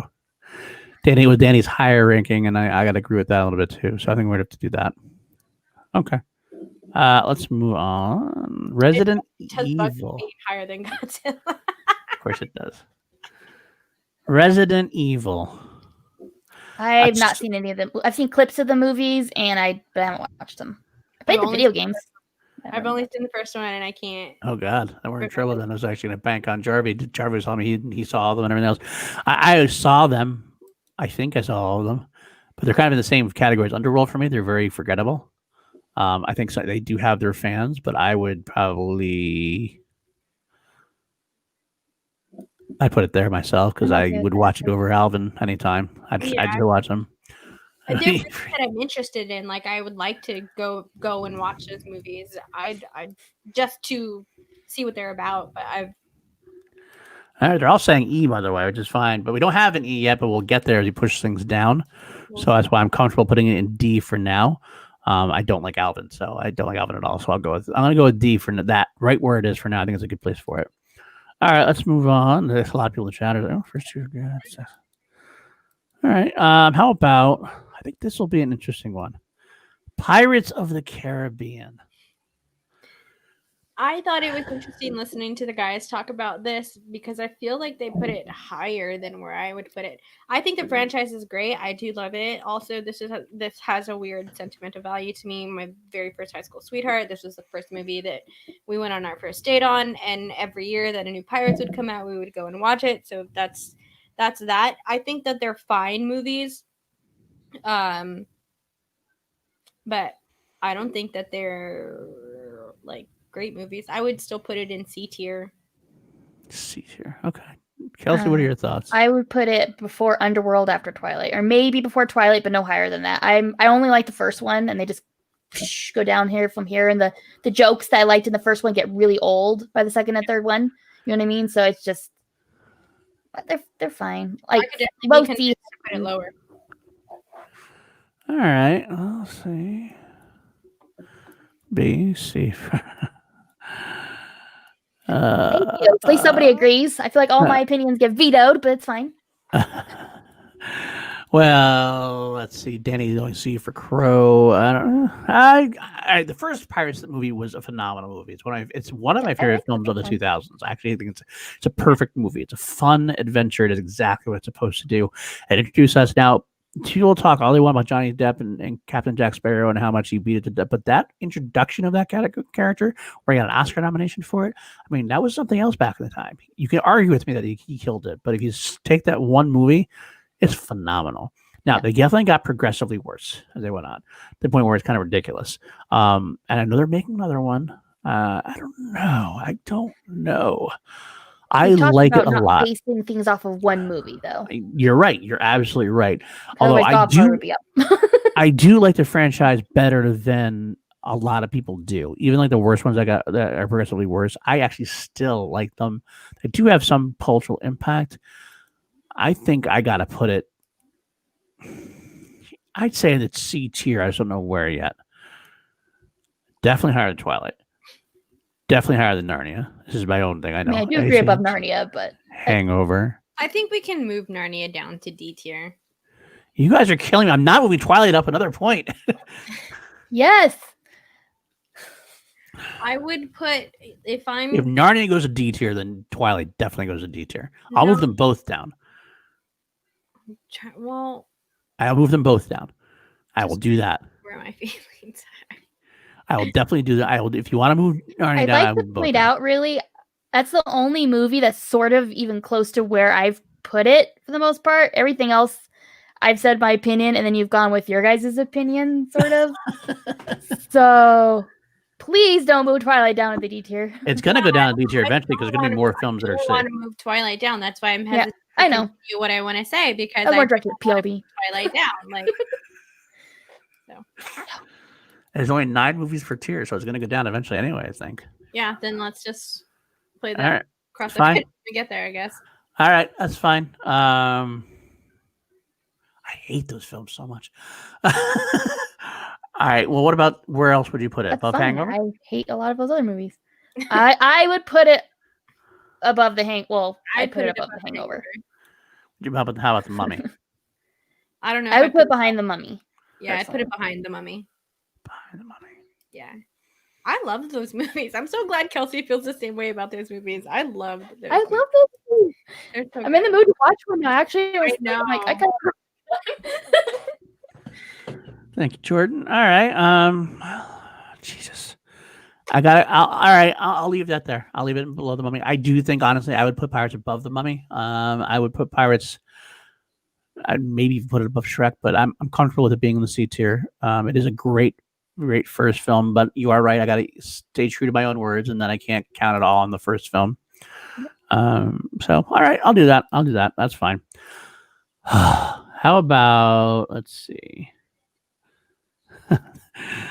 a franchise that caused a lot of dissension in the ranks? Yeah, you guys might put my take on Cars. that. Cars. I mean, this list is extremely different than mine, but the rank I had it in was on the B tier. I love the Cars. Cars. I'm totally with Ben on that. I love Cars. Cars Land. I cried at Disneyland in Cars Land. So I'm like, I'm in Radiator Springs. But you hate every franchise. You hate every family movie. I movie. like Cars. I even tolerate the second one. It's not that bad. It's fine. It's not good, but it's not bad. But I love the first one. And I really do enjoy the third one. It had some good moments and things like that. So I had it on my B tier. Now this list is all wacky, so I don't even know where I'd put it really, but on mine's on a B tier. Like most You're of the stuff saying B tier. I'm just gonna throw it there for now. I'm not saying okay. First one. I'm just gonna put it there for now. I'm thinking about it. Danny, what do you think about the Cars franchise? I'm very interested to hear your take on it now. So whenever I went back and watched it, the very first thing that I had noticed was where Cars was placed, or when I first watched it, and I was catching the back half of the guy's stream. I was noticing where Cars was placed, but I think my initial thoughts and feelings towards it were more so what it was above and not necessarily what it was placed or where it was placed. Okay. It was just what movies they ranked it above that I was like, I just couldn't believe that they would put a certain franchise below the Cars franchise. So I think that that's really what it was whenever I went back and saw it. If I'm only judging it on, obviously we're only judging it on the 3 movies that came out. 1 and 3 are great. 1 is really good. It's a fun movie. I love Pixar. This is the second Pixar pick on this, and I think anyone that knows me just knows my personal feelings for Pixar and where I would rank them. I'm fine with it staying at the B tier. I would also be fine with it in the C tier, depending on where it would fall with what else we have going on right there. Yeah. I'm fair with that too. Revisiting it once other stuff goes up. Yeah. I'm fine with it where it is. I love the first film. I love the first Cars. I love Paul Newman in the first Cars. The sequels are okay. Not very good. I love the third one. I loved the third one. It's fine. It makes me feel good that you loved it too. I feel like I get ridiculed for that. I love the third one. Ramirez, how could I not love it? Oh my gosh, you're totally the human version of I mean, that's the highest compliment. All right.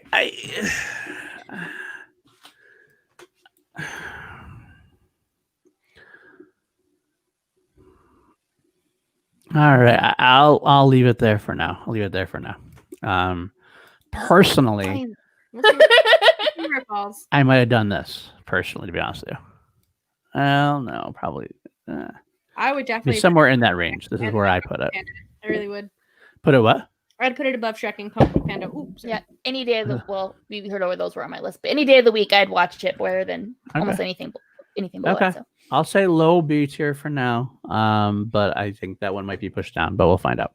After we're done with this, I'm going to go and make my own tier list. So Kelsey, I know me too.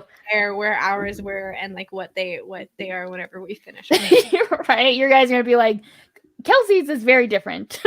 Like, Kelsey's list and my list are going to be like, they're going to be in the exact same placement, but opposite. Like we're all in Kelsey's, whatever's Kelsey on Kelsey's bottom are going to be on my tops and vice versa. Probably. Very fair. All right. I'm just taking this into account. All right. How about is Ferris in the chat? I want to see Ferris if you're in the chat. So, okay, let's do it now. Let's just do this now. Okay, I'm ready. Fast and the Furious. I'm going to let everybody else go first. I'll go first really quickly because I have only seen the first Fast and Furious movie. Maybe the second one. I don't know 100%. I have not seen anything else from it, but I know how much people love these movies, and I know that they've been successful. I mean, for them to have that many movies in a franchise, it's got to say something for the franchise. And plus, keeping the same talent throughout the franchise, I think that's important to kind of. And then they added really good talent to the franchise, so that I'm taking into consideration. So I'm gonna let wherever you all rank it, put it, and trust that decision, because I have no opinion on this. Go ahead, Kels. I've seen 3 of these movies. I saw the first one, the 8th one, and then Hobbs and Shaw. Hard E. I cannot stand these movies. These movies are not made for me. I would rather watch paint dry than watch the Fast and the Furious movies. Okay, I did have it. I did have Ice Age and Narnia Below, but those 3 are kind of all like sort of the same to me, in the same like. I hate the Fast and the Furious movies. Sorry, Ferris. I hate the Fast and the Furious movies. If I want to watch like stunts and action and things happening, there's another franchise in this that fulfills that for me, and I just don't like Fast and Furious. All right, this is very, very, very, very, very, very, very, very, very difficult for me to do. I actually have to argue for Fast and the Furious. This is not something I'm used to, because I used to have to I'm used to kicking Ferris when he's down and John Lestrini when he's down. I said I'm sorry, Ferris. Sorry, chat. I said sorry. Paul, you've seen all of them? I have seen every single one. Okay.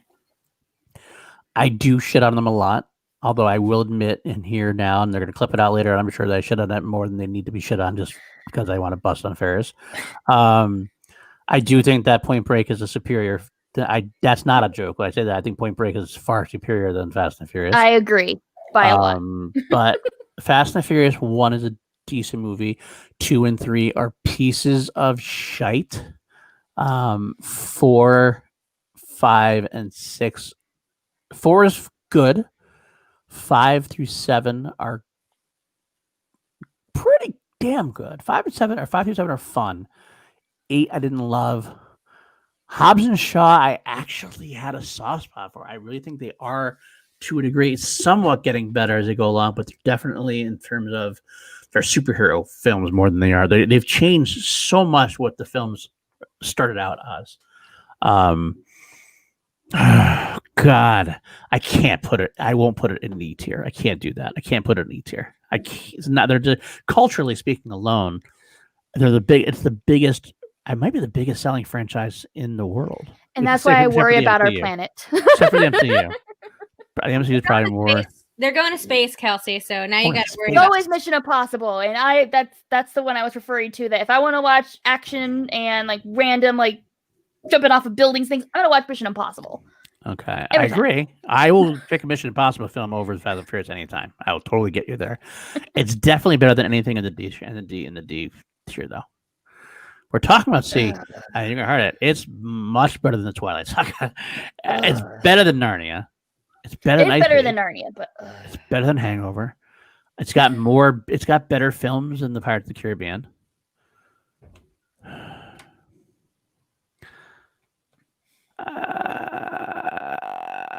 It's got better films than The Mummy.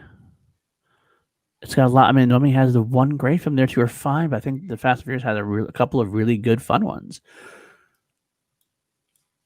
I think I place it there. I think I place it that high. It is disgustingly high, and Ferris is like probably really. I mean, he's still probably mad because he thinks it's an S tier. But I can't believe I'm putting it that high. I'm disgusted. See, the thing is, this is why I had to pick against you a little bit, Kelsey, because I can't say it's E. I can't say it's anywhere near E tier. It's nowhere near E tier. E tier is like the word. I don't think any franchise that has 10 films in it can be an E tier. But I feel like Fast and Furious can. I'd rather watch paint dry. It's not wrong. Pirates 1 is better than anything in the Fast and Furious franchise. That's actually very true.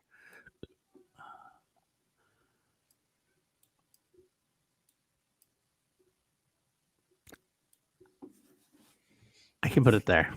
Slightly better. Danny, what's your thought? I have no thoughts. Ferris, what do you think? I know you're discussing. Is this better for? Oh, Dean, that's too soon. Too soon, Dean. Too soon. Ooh, What do you think, Ferris? That's why I hate it more. that's why it should be lower. It Ferris, what do you increased my think, buddy? rage. I'm really curious to see what Ferris has to say about me putting it there. I know you're not happy. That's not saying much. They may be better, but like I said, I'd rather watch paint drying than the ones I watched. So I would rather watch them than like the fuzzy thing on a screen, like the old tube TVs when the TV used to go out, like you just see snow. Okay, maybe I'd like to watch that more. I don't know. I think I gotta slide it back up there. I think honestly I gotta slide up here. I do. Pirates of the Caribbean only has the one Really good don't. film. Yeah, really don't. I think that you should leave it there and then move on with the list, and we will see what happens with it. Kelsey's not happy. That's funny because Kelsey's not happy because it's too high. I'm not happy with Ferris this is not whole happy list. 'cause it's too This low. whole list is just I've like lost control and I just don't even know. Yeah, that's We'll true be too. able to move stuff around once we get all Okay. the good stuff on the Okay. list. All right. We are 2 hours in. We still gotta go. All right, let's keep going. Another interesting one for me: Jurassic Park. And I will have weird takes on this one. So I want to hear your guys' first because I come from a weird place with this. Okay, I think I might have a hot take on this one as well. I think I might have a hot take on this, but We all have hot takes. I think I'm going to have the opposite of the take that you're going to have, Paul. This is A tier for me, including Jurassic World. I enjoyed the Jurassic World movies. I'm interested in hearing Kelsey's opinion on it because she has like an actual real like tie to a lot of like real stuff for this movie. But Jurassic Park, the first movie was so important to me as a kid. Like I wanted to be a paleontologist when I was a kid before I watched this movie. Like I think we all went through it as kids where we were all into dinosaurs and stuff like that. I was also rebellious. I want to be an archaeologist. That was my way of rebelling. You would be like, I get it. I can understand that. But for like me, who has no tie to it, lives in South Texas, nowhere near a desert or anything like that, that I wanted to be a paleontologist when I was a kid, and dinosaurs were so important to me, and that's why this franchise was really good. For me, I loved all three of the Jurassic Park movies. I really did. I don't care what anyone says about them. I understand how people feel about them. I like the Jurassic World movies. Those were movies. Those are movies that are meant for families. It's a movie. Is it a blockbuster type of movie? Like, is it a Godfather movie? No, it's not. But it is still a movie made for movies. It just happened to come out in a time where people had the internet and everyone wanted to be super fucking critical about shit at the time and just shit on those movies, even though they were fine. They were fun. They were fine. Jake Johnson saves those movies also. I love Jake Johnson so much. So I personally would put this in the A tier. That's where it would be for me, including the Jurassic World movies. I liked the last one. I thought it was a fun take. I don't care what anyone says about it. I thought that was a fun way to end it. Clones, yeah, sure. I'm fine with that. I'm fine with clones. Yeah, I'm cool. I liked it. Sorry. Fair. I didn't mean to upset you, Ferris. That's just my opinion on those movies. All right. It's a very divisive we have here. I will say that the first Jurassic Park is one of the greatest movies of all time. As far as it definitely did a lot to bring special effects to the forefront. It's a great story. It's a great family film. It's a great everything. I really didn't like Lost World. It's probably my least favorite Steven Spielberg film. And that's saying a lot. I did think 3 was good. I think I didn't expect as much from it and why I might have liked it better. Jurassic World franchise. Yeah, I'm not such big a fan of that. So really quickly, what I liked about 3.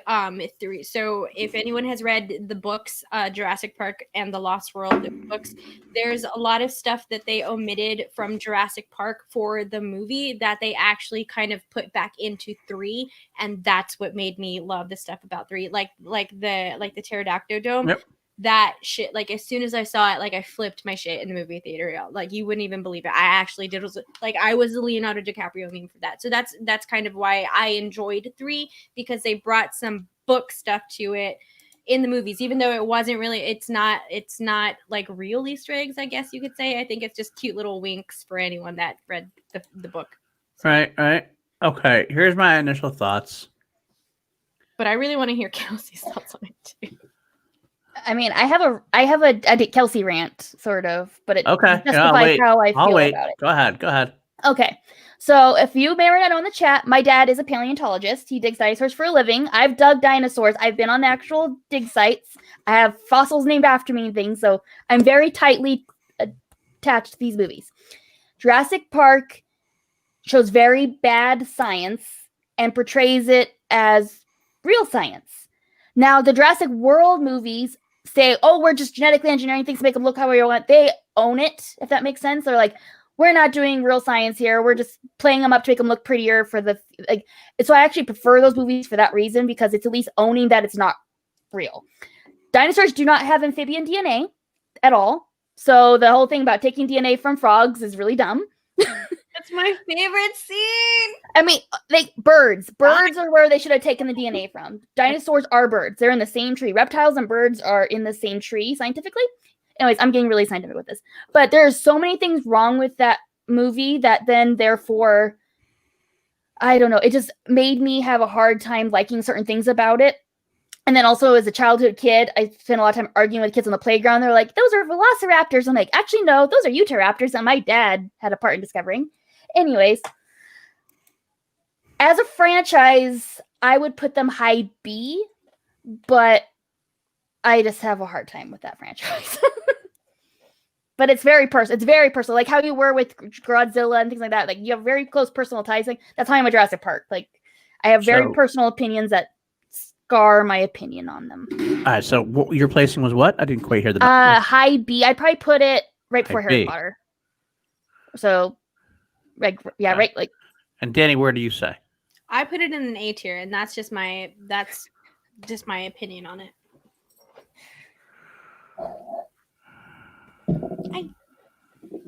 Paul, was your hot take the opposite of my hot take? A little bit. 1 second. Yes, they did know that in the 90s. They did. Yeah, Kelsey knows this shit. Kelsey knows this shit back and forth. Like I wouldn't argue with Kelsey about that. They knew.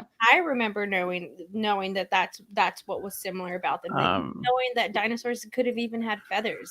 Yep. They were starting to realize that back then. Now it's confirmed, and they find fossils all the time, but it was suspected back then and things like that. They even kind of touch on that in Jurassic Park whenever they talk about velociraptors with the bird wings and stuff like that, or just they kind of touch on that. Anyways, yeah. My initial thought is here. I'm fine with that. I think it's better than Bond. I do think there's 3 great Bourne films, so that beats the 1 great Jurassic Park film. The other ones are fun, but I don't think they're great films. If I try to put any higher, they'd be basing it on I would think the Jurassic Park 1 is better than any of the Bourne films, but it's just the 1 film to me. And Godzilla, I feel about Godzilla. It's hard for me to rank. This is basically Danny's slot right here because I might put it lower than some, but I get why she puts it there, and I get the cultural aspect of it. I think I had to go here. So you're okay with that, Kelsey, you said? I'm fine with that. Okay. I'm good with that. Okay. All right. That's fine. That's what we'll do then. That's what we'll do. Okay. Whew, this is getting tough. This is getting really tough. All right. How about? I feel like it's all gonna get easier from here. I don't know. I have some hot takes probably coming. I don't know. Finding Nemo. It's hard to take out the franchise. There's only 2 films. I don't know why they actually put that in there. I almost don't want to rank it because it's just 2 films. But okay, I would rather watch both of those films than watch the Cars franchise. Wow, that's just where I'm the other way around. Yeah. And I love Nemo. Nemo means a lot to me. I liked Dory.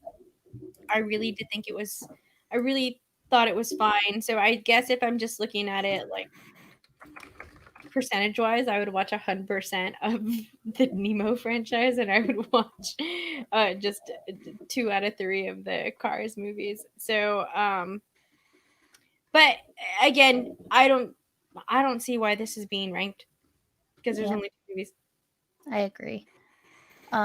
If we are ranking it, if it was just Finding Nemo, I would have it probably right before Jurassic Park, maybe before Born. It's up there. I didn't like Finding Dory much at all, really. So to me, but I still like it better than some of the C ones we'd have. So I'd probably put right behind Cars, like right behind it. That would be where I'd put it on this list. But Are you okay with not ranking it because there's 2 films? I'm fine with not I'm fine ranking with it. that. All right, you know what? I'm going to audible. We're going to throw in there because I just Okay. can't. I have a hard time ranking. It's only 2 films. Because it Okay, is we're putting it there. All right, good enough. Moving on. It may seem like a cheap cop out for some, but I just have a hard time with it. So, I agree. all right, So- Die Hard. I'll let Kelsey go. All right. I will. Yeah, go ahead, Kelsey. Let's see what you have to say first. I love Die Hard. That I'm very recent into Die Hard. I think I saw the movies for the first time a couple months ago, but I fell in love. I honestly would probably put the first Die Hard in my top 5 favorite movies of all time. I'm thinking, really. I have it A tier. On this list, I'd have it probably before The Godfather, but because I haven't seen The Godfather and only parts are big, I'm okay with it being even at the end of A tier, but it's A tier for me. A tier for Die Hard. Okay. I love All right. Die Hard. All right. Love Die Hard. Go ahead, Danny. I agree with Kelsey. Yes! I liked the newer Die Hards. I did. I obviously didn't watch the older ones in a movie theater. But I did find those later on in life, and I really enjoyed them. I am on the side that Die Hard is a Christmas movie. Yeah. Yes, it is my favorite Christmas movie. It's a Christmas movie, so I totally agree with that, and I think that just that argument alone helps kind of push it because if we're going to talk about cultural impact, then I think that's something to add to the conversation for it. And I got to see the newer one. Was it just one or was it 2 Die Hards that came out when Bruce Willis was older? That came out in movie theaters more recently. There was 2. It was one that was more recent. There was the Live for Your Die Hard was like much longer after Die Hard 3. Okay. I don't know which one you're counting on. I got to whatever the last one that came out. I definitely remember seeing that one in the movie theater, and I enjoyed it. I thought it was fine. You take on it. The only thing that I didn't like about it was that it was PG-13. So. Yeah. I think you're thinking more of Live for Your Die. Was the other one PG-13 as well? The 5th one? I don't remember the 5th one or not being PG-13 or not. I could be wrong on that. I could be wrong. Maybe I'm getting them confused, but I enjoy the franchise too. I could be swayed with wherever it would fall, but I do feel like it's a very fun franchise, and the movie Party Day Goodnight. So I would agree with Kelsey and putting it in an 8. I'd be fine with it in an 8 tier. I really would. Colin, I don't know if I can. I have to can. I got it. We'll talk about Star Wars later. Yeah, but anyway, I will say the interesting thing about good night, guys. I just want to say good night to you guys. We are going a lot later than I thought we were going to go, but we got to finish up. We can't just stop. So I will say Die Hard 1 is one of the best films, especially action films of all time. Culturally speaking, Danny is exactly right because it actually invented the phrase Die Hard in a to describe a movie. It was Die Hard in a plane, Die Hard in a snake, or whatever it was. Die Hard in a plane. Yippee-ki-yay, Mr. Falcon. That's right. That's it. I mean, everyone knows that line. The censored version. I love that one. I will say the 5th Die Hard is, to me, such a piece of crap. I hated the 5th one, the Good Day Die Hard.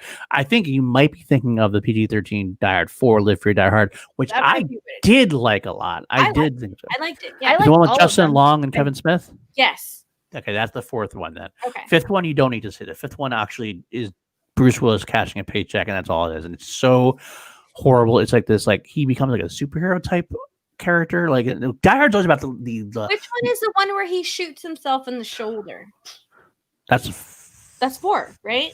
Yeah, I think that's 4. That blends together for me a little bit, but yeah. Ultimately, the last 2 kind of blend to me together. The first 3 is my main opinion. I love the first 3, but I do enjoy the 4 or 5. Yeah, it is 4. I think it's 4. 3 was great. 3 is actually legitimately almost good as 4. And actually, in a way, even though 1 is a better movie, I actually like 3. Although 3 is actually basically a Lethal Weapon movie. It's basically was written as a Lethal Weapon movie, and they changed it later. It actually literally was written to be that, and then they changed their mind. They went somewhere different direction with it. Die Hard 2 is unliked by some, but I had no problem with it. I thought it was liked 2. I had a lot of fun with 2.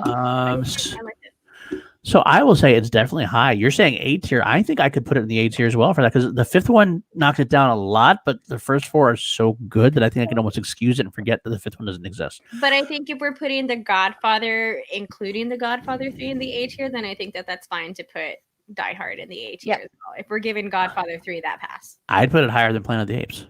I'm okay with that. That's fine. John Wick. That's fine. I haven't seen enough of John Wick to say, so sure. Then he comes The Godfather. That's what, yeah, I haven't seen any of The Godfather, so I can't have an opinion on I it. do too. I think I would put it right there. I think that's where I'd have to put it. I think that's fine. Sorry, Maddie. I know you're in the chat still. Probably, Maddie. I love you, Maddie Gunner. And I'm sorry. I know. I get it. I gotta actually watch those films again because I didn't watch them in a long time. So I'll give it another shot, new guy. I feel like those are also political moves in this tier ranking for us right now because Kelsey and I are trying to make sure that Twilight doesn't go further down. Just because. I can't believe we're this far in Twilight still in a fucking C tier. I really think that that's the whole thing with where Underworld specifically for me is because I think I would put Underworld higher, but that's the sacrifice that I'm making. Okay. How about Mad Max? Kelsey, I'll let you say it. All right. I love the Mad Max franchise. I think Danielle's with me on this. We'd like to say something. There was a comment made on the Action Guys about it not being a girl movie. It is Fury Road is the girl movie. Yeah. Fury Road specifically is what we're talking about. Fury Road is the girl movie. Now, I do enjoy the other movies as well. I do like the whole franchise. Fury Road by far is my favorite, though. But I have it high B. I would probably have it. I don't even know because, like I said, it's hard to put. I'd be okay with it almost anywhere on the high B end, really. Yeah, I would too. Same thing. Fury Road is absolutely a chick flick. I don't care what anyone says. But I love the first three, like the Mel Gibson ones. Tina Turner, fuck, that's that outfit, and oh my god, iconic. So I very much enjoy this franchise. So it's definitely I'd put it in the B tier. I think it'd be fine. They did say that. Yeah. No, Terran, the Step Up franchise was not in there. I'm sorry to say they did not put that in there. We didn't make the list. We were just giving the box that we were given. Even though I think we would all put Step Up in the S tier. Oh, absolutely. The Step Up tier. I would say Fury Road is a phenomenal movie. I love that. I can't believe I hope there's another one. I hope there's a sequel, a more Furiosa, the better, as far as I'm concerned. I think the original films have been dated a little bit for me. I had to go back now. I'm going like, it's okay. Just so Ferris is not there yet. I'm just putting it there because that's what they said B. I'm trying to figure out where I go in there at this point. Mm-hmm. I do think the first Mad Max it's kind of Mad Max has that a franchise we're going to talk about later on, the Rambo treatment. The first film is very good, and it kind of gets a little dated after that. Although Tina Turner is awesome, I'll give you that. Out of the film, that's more of a nostalgic fun thing than it is an actual good film thing. I think it's also hard because I do have personal opinions about Mel Gibson now. So I didn't when I first watched the movie, but I do now. Yep, same. That's kind of where it is with that as well. But take that out of it and what the movies are and were and how I feel about them, I'd be fine with it right there. Right where it is. Mm-hmm. I would say it's better than Cars. I think, honestly, because Furiosa, I'm more and more understanding the one film rule the guys are using because the guys said Mad Max Fury Road was so leaps and bounds better than a lot of films that it's an iconic film that blows away anything that's in Cars. I think it blows away anything that's in Bond. I could argue it's better than Jurassic Park, except for Jurassic Park 1 was so good as well. I think I'm comfortable leaving it there. I'm okay with it there. I would probably put it, like I said, I haven't really, Godzilla, I just don't have opinions on because I haven't seen enough of it, but I would put it behind Harry Potter before Jason Bourne-ish, but I'm fine with it there. Yeah, I'm fine. If you want to leave it there, I'm fine.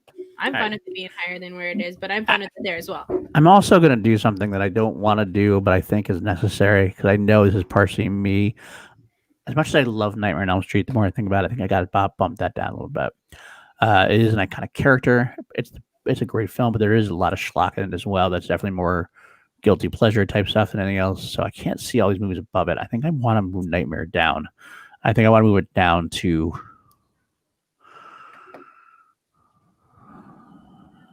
there. Okay. I think. I Are think you it's okay with that, Danny? You think? Yeah. So this is what it is. It's to me, it's Mad Max versus Fury Road versus Jurassic Park 1. And that's where it becomes difficult for me. What do you I guys think about those personally two? like it more than Jurassic Park 1. But I also can understand liking the reverse. So Danny? That's a tough one for me because I do like them both very, very much. But I mean, you can't even argue which one is technically better, like visually better, because there's a lot of innovation in both of those movies. very true. Mad Max just happened, or Fury Road just happens to have the benefit of being in the 2000s opposed to the 90s. But like what they did with Jurassic Park was game changing. So it's hard, but I'd be fine with it right there above Jurassic Park. I think overall the move, with the older movies and Fury Road, and if you're putting in Jurassic World and how other people feel about Jurassic World, I think Mad Max would fit higher. All right, I'm gonna put Mad Max there. Okay. I think ASG 1982. Thanks for being there. I think again he's got it right back. I'm not sure. Hey, is this? I don't know if you're male or female. I don't know. I'm sorry. Mad Max 1 and Fury Road together are better than JP1 and any others. So I do like that. I'll go with that. And Ferris, I agree with you. I do agree with you. Barely. And yeah, you guys, that's what we mentioned before. We've actually mentioned that a lot. It's more the cultural impact of the films that's kept it up to that high level tier as it is.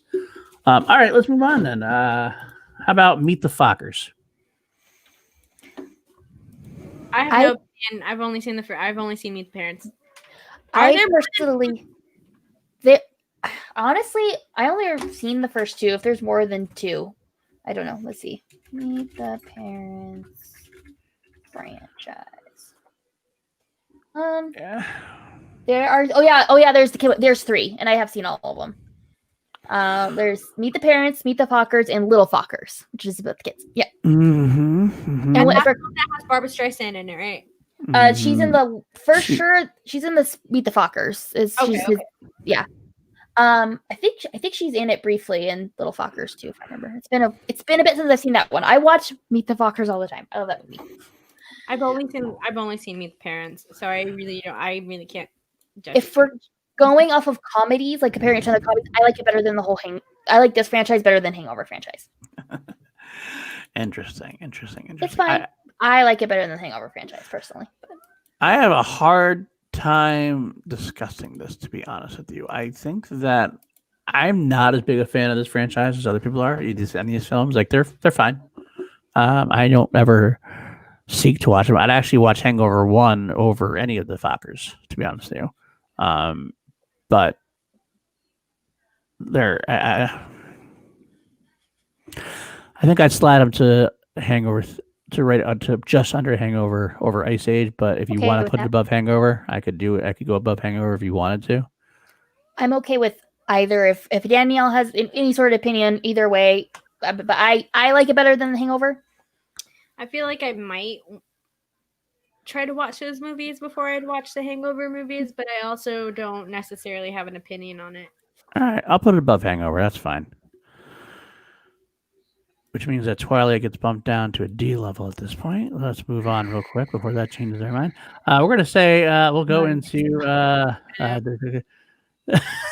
it's not my fault, guys. That's where we put it. No, we'll discuss. How to Train Your Dragon. These movies are great. These movies are great. I'm just gonna state my case for it. I'm gonna let you all put this wherever you want. I personally think How to Train Your Dragon is better than Despicable Me. I think it's better than Ice Age. I think it's better than I would watch it before I would watch the Shrek series as well. I'm not exactly sure if I would watch it over Cars. A part of me feels like maybe I would, but How to Train Your Dragon is honestly, it's great. Those are some really fun movies. But I'm gonna let y'all decide where it goes. I just feel I think I could understand wherever you all put it, but that's my opinion on that animated franchise. A tier. Look at everyone in the chat. Those movies are great. That's what I've heard. Actually, I have not seen the third one. It's a big miss for me so far. I've not T tier. Which one is that? A tier, A tier, A tier, A tier. B. I've heard that all three films are great, and I've heard that. I really liked the first film, and I really liked the second film. From what I remember, the third film I don't really know enough to rank. That's my problem. Go ahead. If I was just gonna go on everything I've heard, it'd be fucking A tier, because I've heard this is like a perfect franchise. This is a perfect trilogy. This is what I've heard. I love the first film a lot. I did like it quite a bit. I don't know about A tier. I could see a low A tier from what I've heard, but I could see it being an A tier. I think out of all of the animated movies that are up there right now, I would probably put that above all of the except for Toy Story. I would definitely put it above all of the animated movies that are there, and that's my opinion on it. All right, Kelsey, hit us. You're the hater here.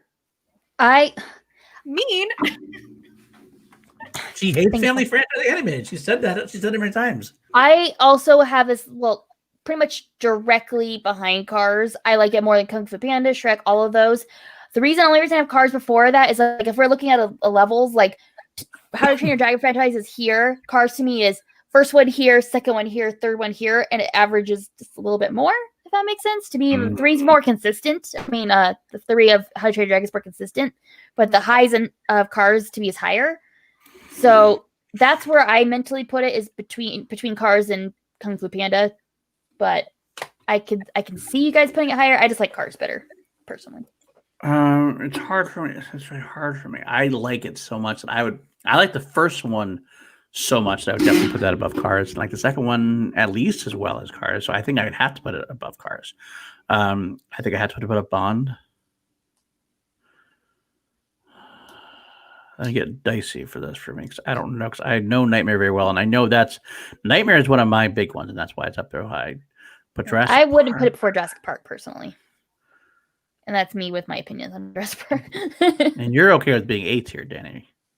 I think I would be fine with that. I don't know where it would be on my list of where it would eventually fall. I feel like it might possibly, with everything else that's on there, might possibly fall into a B tier at some point. But if I'm gonna place it anywhere with what's on the list, I think right there would probably be where I would put it.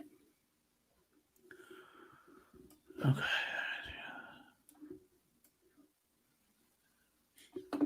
Got the 9 now. B and C are filled, so I have to move everything down at this point.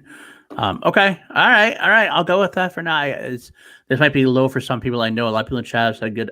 If I had watched all three, maybe I would be able to put it higher.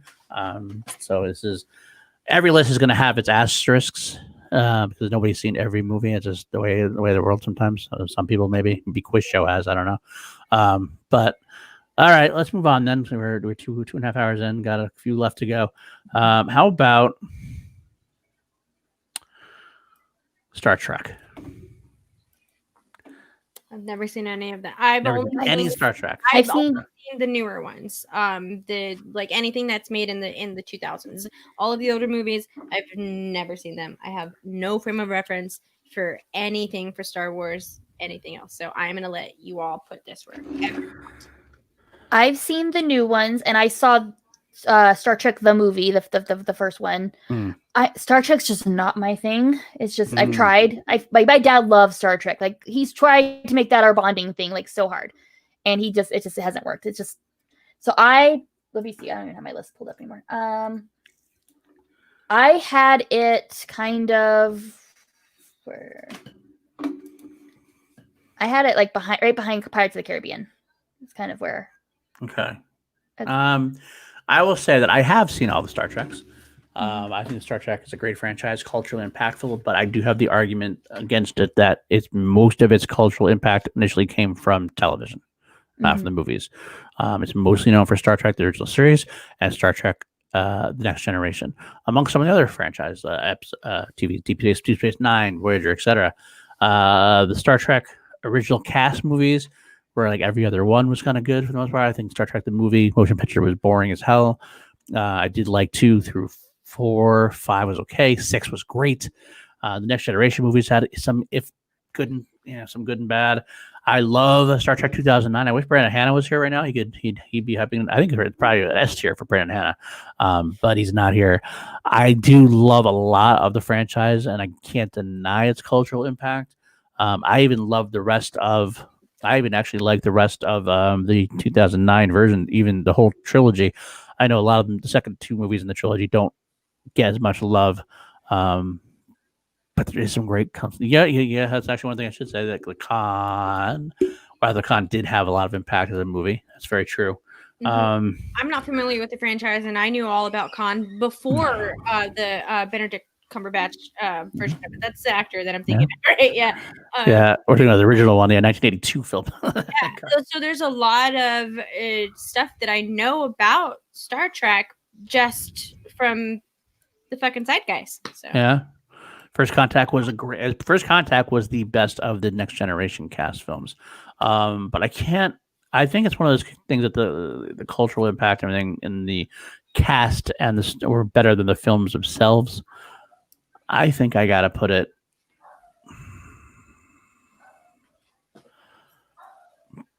I think I gotta put it high C. High C. I would put it above Shrek. And below, I put it above Coco. I'd actually want to put it above Cars. There's so many of them that are good. How are you feeling about that, Kels? Too high?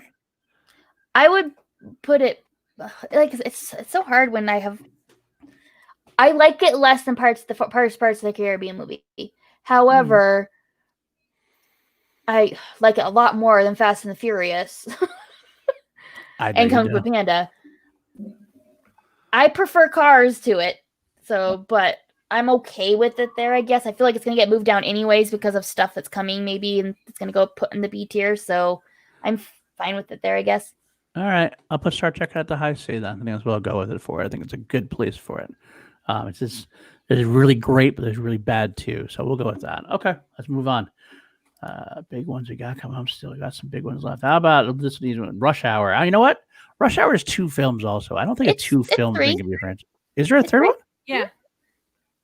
Really? That shows you how much I didn't even know there was a third one. So I forget what that one was. I thought they were threatening to make a Rush Hour 3, but I didn't know they actually made one. No, I think they're getting ready to make a Rush Hour 4. Is that what they're doing? Yeah. God damn. You're right. That shows you how much I never saw a third one. I didn't even know there was a third one. I really liked these movies. I did too. I have a big soft spot for the Rush Hour movie. Oof. I really liked these movies. I really, really did. These were fun movies all around. I understand the problematic side of it, but I mean, there's plenty of other movies that are on the bigger franchises that we all know that we're going to put in A and S tiers that have very extreme problematic stuff along with them. So I get that, but Rush Hour really genuinely was a fun franchise, regardless of if someone forgot about the third one. I loved those movies. I thought they were great. It introduced me to Jackie Chan. I was already familiar with Jackie Chan, but it made me want to really look into his work and get way more, and that's what opened me up to that type of cinema. And I love Chris Tucker. Friday is one of my favorite movies. Why isn't Friday on here? Friday's not on here, is it? Right? Like on the that's insane. Like they don't have. I think this franchise thing was created by a white guy, probably. Probably, obviously. So because that should be on there too, because that's a gem of movies. Yeah. So even though they're not great movies, the Rush Hour movies aren't like cinematic masterpieces or anything. They're still really, really fun, funny movies. really great action. Chris Tucker, Jackie Chan, like, oh man, I really enjoyed it. I think if I'm gonna, I don't know where I would put it with this list. If I don't know if I would put it on a C tier or the D tier, and where I would put it in between there. But That's my initial thought. what my about initial you? thought. Low I T.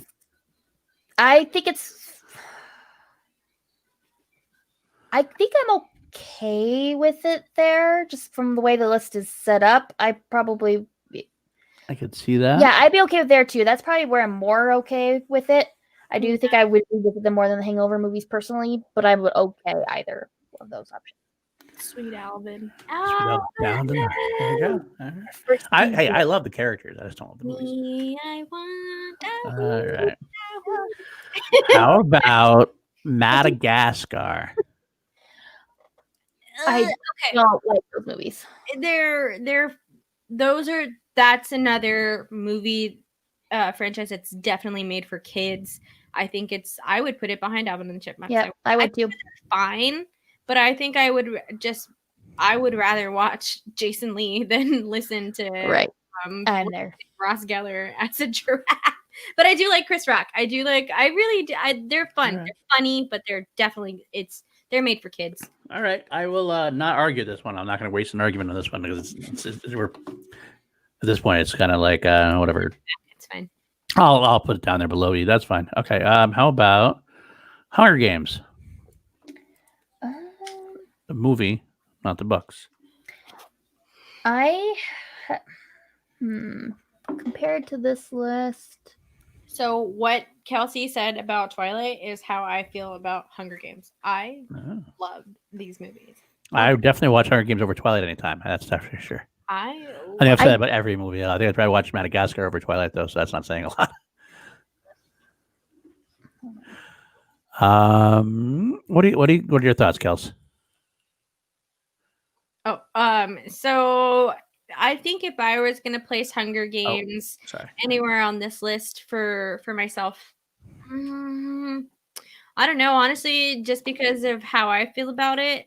Like, I know Kelsey would have Twilight higher than where it is now. If I'm going to put Hunger Games in my ideal spot, I'm with what's on this list. And if I had to squeeze it in somewhere with what's already on this list, then I'm putting it, I'm actually putting it behind Godzilla and Fed Jason Bourne. That high. Wow. I love these movies. I get they're not good adaptations. The books are better. They're fine adaptations. I don't think that they're the best adaptations of the book, in my personal opinion. But I do think that they're good movies, and it does give you kind of a good amount of the story behind it. So, but I just enjoyed those movies. I did. I do enjoy the Twilight movies better than the Hunger Games ones. But since Twilight's a lost cause, apparently, on this list, I would put it I'd put it above Fast and the Furious. I would put it above Shrek. I'd honestly probably put it right before the Star Trek. That's where I think my mentally would be putting it. Wow, so you're going there. Mm-hmm. You're going there. I would probably go somewhere around here myself. But and I'm fine with that as well. I'm fine. It's understandable. I'm gonna put it there, I think. And you're okay with that? You're okay with that? Okay. So as okay as I can be with Twilight being that low. Okay. It's not even like I love the Twilight movies. I just like the Twilight movies more than a lot of these. Yeah. You guys said below Pirates of the Caribbean, but okay. Low B tier, highest C tier. Wow. Yeah, that's true. I think. All right. But we'll go C tier, I guess. I'll go with that. I guess I'm okay with that. I can see reasons why you'd be low B tier for some. I don't think that's a bad thing, but I'll go with that. Obviously, you guy really likes the Pirates of the Caribbean. That's the thing. Just the one film that's great, though. The other ones are okay. All right, moving on. I'm gonna put it right here. This is a big one. Back to the Future. A tier. A tier. A tier. For me, it's an A tier. I think I really, truly, truly do believe it's a perfect trilogy. I love the third one. I think the third one is fine. I know a lot of people don't like are like that one the least, but I really enjoyed it. It's funny because I hear people say the second one's their least favorite. I hear that a lot too. Yeah, that's what I've heard from a lot of people. I agree with you that third is my least favorite, but No. The third, I mean, yeah, the third is my least favorite because it does go in that order, 1, 2, 3.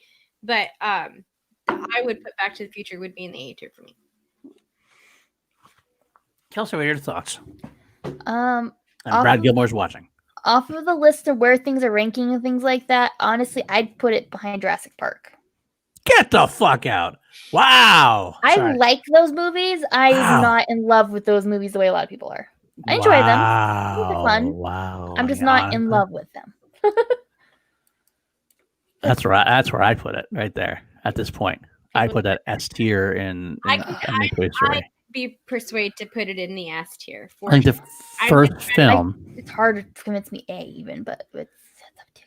It's fine. I'm just trying to think of what else is down in there that I would put in the S tier now, but I think I have others that are down there that I would definitely put in the S tier before. At this point, with what we have in the S tier versus everything else, I like it better than Godfather. I like it better than Die Hard. I like it better than John Wick. I think like the first one is a perfect film. We're comparing. I'm sorry, Paul. I just totally interrupted you. I'm sorry. I like Godfather because if we're looking at all three of them, I'd rather watch all three Back to the Future movies than all three of the Godfather movies. And they're very good connected films too. They're all really good connected films. The 3 is my least favorite as well, but it's a perfect franchise for me. It's a near perfect franchise. So, all right, we'll put it S tier, end of S tier for now. Sorry, Kels. You do have some hot takes, and we are fighting you a little bit. I get it. I'm sorry, but it is what it is at this point. 80% of my movies are not even close to where I'd put them, but it's fine. Well, I wish if Jarvi was here, it'd be 90%. But okay. Actually, Jarvi, I don't know what it'd be, but all right. Let's move on. Men in Black. Let's put that one. Men in Black. I am not a big fan. Would have it like I like it more than Transformers, but I like it less than Twilight and Underworld. So I'd probably have it like right between there. So you'd have it here. Yeah, like in that inner area. Yeah. What do you think, Danny? I'd have it above Fast and Furious. You'd have it here. I like these movies again. I like the first one. I'm a big fan of like inside jokes and Easter eggs and stuff like that. Any types of callbacks. I'm a sucker for it, y'all. Like I'm a sucker for it. So I think that's what I like about the franchise. I have not seen International, so I can't judge it off of that. I'm gonna let you all put it because that's just how I personally feel about the movies, and I know that they're not necessarily great movies, but I just love watching those little callbacks, and I really enjoyed the way 3 kind of tied that loop in. So I thought that it was fine like that. I love aliens, so that's what was really fun for me. But I feel like wherever you all put it, it would be fine wherever it is. International does count. It does count. It's part of the franchise. Although I gotta say, I never saw International either. So I didn't see it because I'm not a big fan of the franchise, so I just skipped it. I'm not a huge fan, but the first one is good. I like the first one a lot. And the second one was decent. 3 was okay. I see you would put it up here. You and Kelsey, Jenny put it up here. Kelsey put it up here. I think I want to split the difference. I think I'll put it over Meet the Fockers barely. I think it's definitely better than Rush Hour, to be honest with you. So I'd be between Meet the Fockers and Rush Hour. I think I'd watch those movies over the Rush Hour movies. Yeah, okay, that's definitive then there. How about the Fockers? I think I'd watch Men in Black or Fockers. I would. Now that's on y'all because I already said mine, so now that's on y'all. If they were both on TV at the same time, I'd go to Meet the Fockers personally, but that's just me. Well, since I think I'm split in the middle enough, I think stuck in the middle with you. I think I gotta put it above Fockers because it's definitely better than Rush Hour. I think I gotta slide it just over Meet the Fockers. I think just barely over Meet the Fockers. All right, let's say there. That means that goes down here. Despicable Me is an E now. Wow. It should be. That's fine. All right, how about we're getting low here. This is one I kind of worried to bring up. Not worried, I guess. This is one of the ones in the chat, or I know Coach Kyle is going to kill us here. Teenage Mutant Ninja Turtles. Let's see where this one goes. We're including the original 3 hardcore movies, the original live-action movies. We're including TMNT, and we're including the 2 Michael Bay ones. So where do we go with this? I'm interested to see, Kelsey, where you go with this. This is definitely a family friend, almost a cartoon. So I have slight nostalgia for the older movies. I did watch them as a kid, but not enough to put it super high. And then I cannot stand the Michael Bay ones. Like, they creep me out. I just don't. So averaging all that out, I'd honestly put it right up there with Transformers in the general region, wherever that is. So just in the general region of Transformers. All right. Danny? I love this franchise. I hate the Michael Bay movies. It really bummed me out watching them because how important this franchise was to me as a kid. There's plenty of pictures of me running around in TMNT gear. It was my favorite franchise as a kid.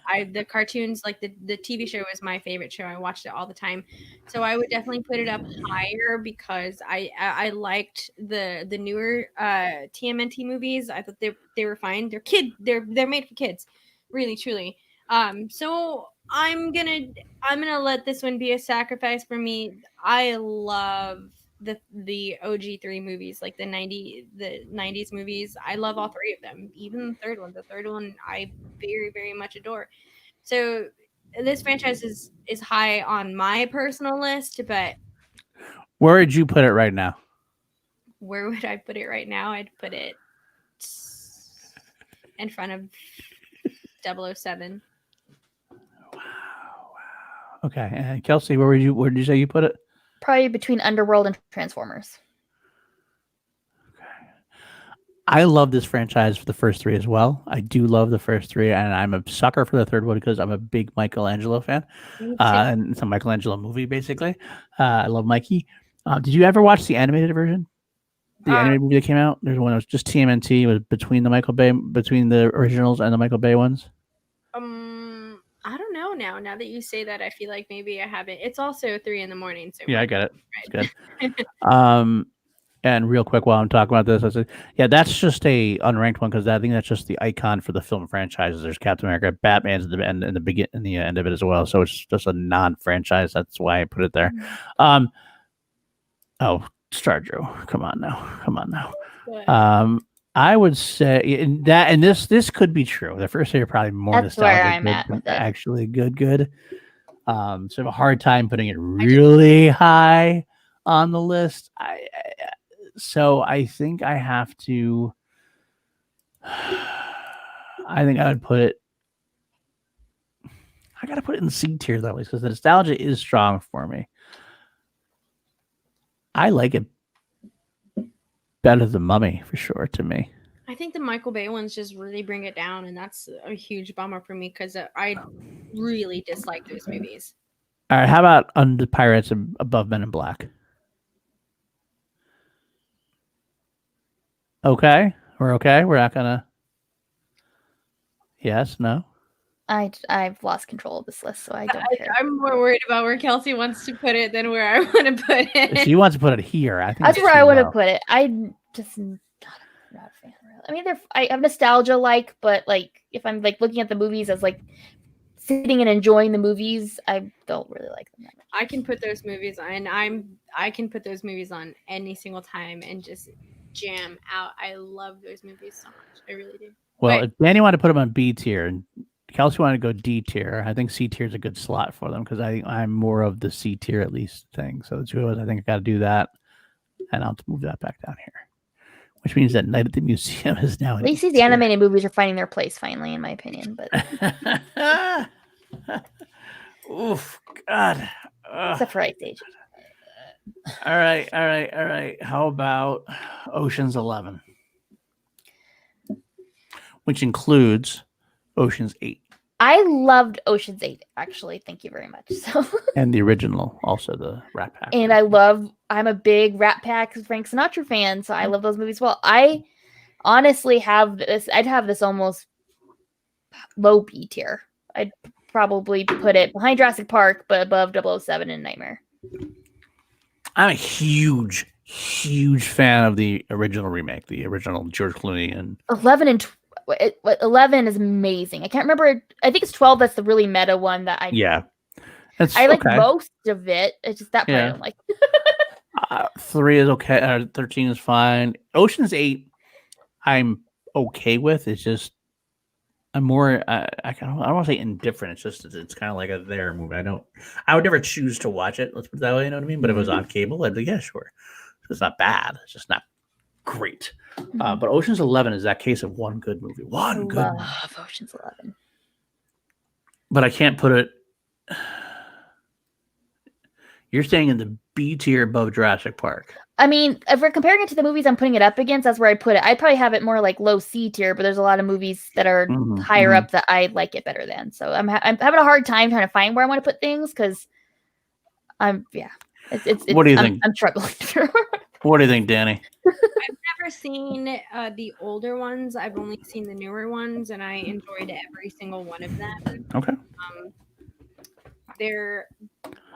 They're not movies that I would reach out to go and pick. Like if the B tier with Ocean's 11 were all DVDs on my shelf, and I'm looking at that shelf, Ocean's isn't going to be the first one that I go to. But I still enjoyed all of those movies, and I thought they were very well done for sure. So I think that because I feel like y'all are more well versed in those movies, I feel like wherever you all decide to put it is going to be the best place for it. Because I'm not going to say no. I like those movies. I think I want to place it there. I think. Really? I think I can't go above Jason Bourne because Jason Bourne has 3 extremely good films. Ocean 11 has 1 really great film, 2 very good films, and Ocean 8 is fine. Mad Max, Fury Road is so good, but I'm trying to stick to that one film can't make a franchise for me. And Mad Max is fine and good, but I like Ocean's 11 better than it. If I had to if you take Mad Max Fury Road out of the mix, I'd watch an Ocean's 11 movie over Ocean's franchise over any of them. So I think I have to put it where Mad Max is with Jason Bourne. I think that's what I got to do. I'm okay with that. All right, let's do it then. Friday the 13th. You're not a horror person, so you don't watch them, do you?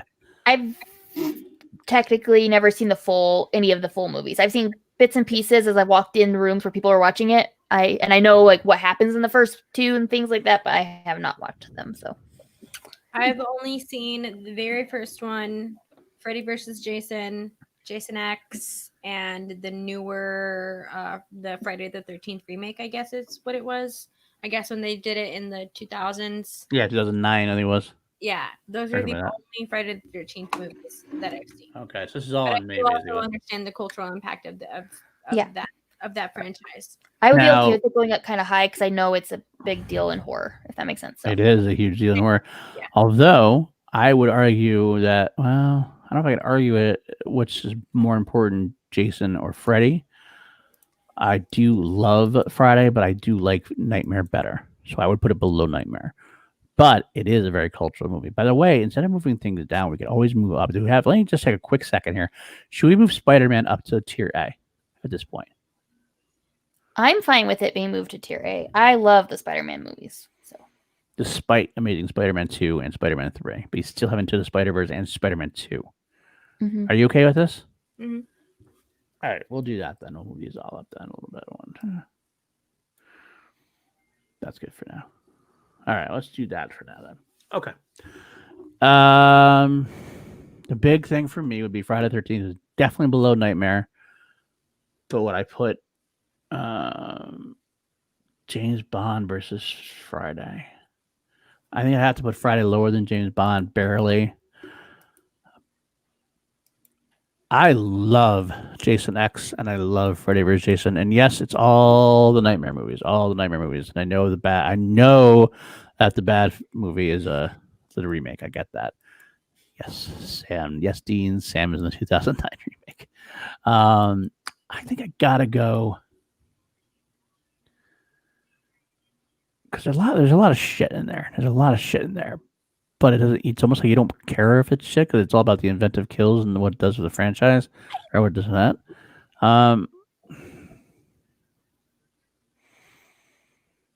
But again, there's a lot of shit. I think I would put it right above Teenage Mutant Ninja Turtles is where I'd put it. Barely. I think that's where I'm gonna have to go. Okay. So, all right. Any argument? Nope. No real opinion. So. Okay. Yeah. All right. For that, pushing Twilight further down. Yeah. Shh. You don't see that. Rambo. I've never seen a Rambo movie, so I have Never seen a Rambo movie. Okay. The boys had it very ridiculously high.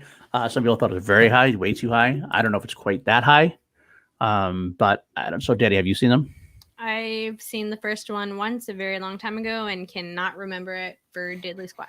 So damn. Not that I didn't enjoy it. I'm sure I'll enjoy it if I watch it again. I just know that I watched it a long time ago and I might not have even finished the movie. First one is a great film. The second one is kind of like the Rocky IV of the franchise, and like it's a very cartoony, very over the top. 3 is forgettable. 2008 is great, but very volatile, and the last one was much better than it was made out to be.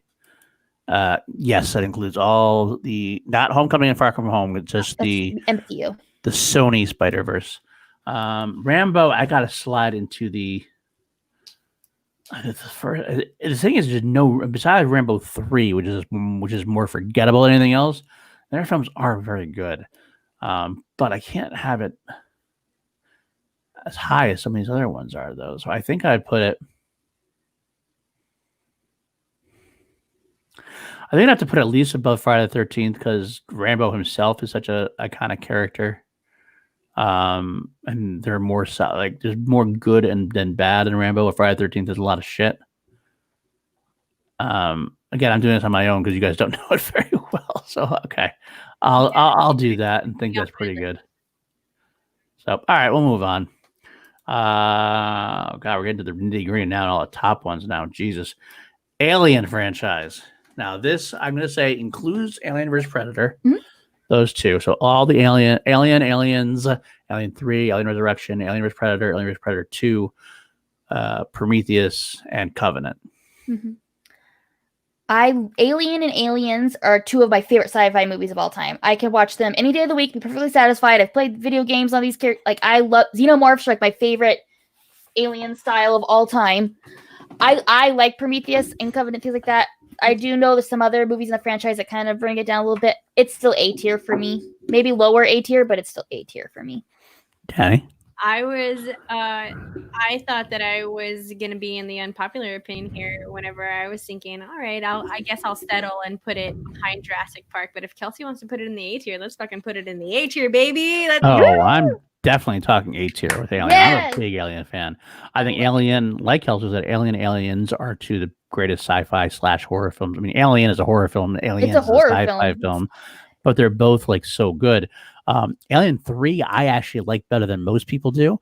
I know David Fincher had a director credit and got fucked by the studio, and I get that, but there's definitely a great film there.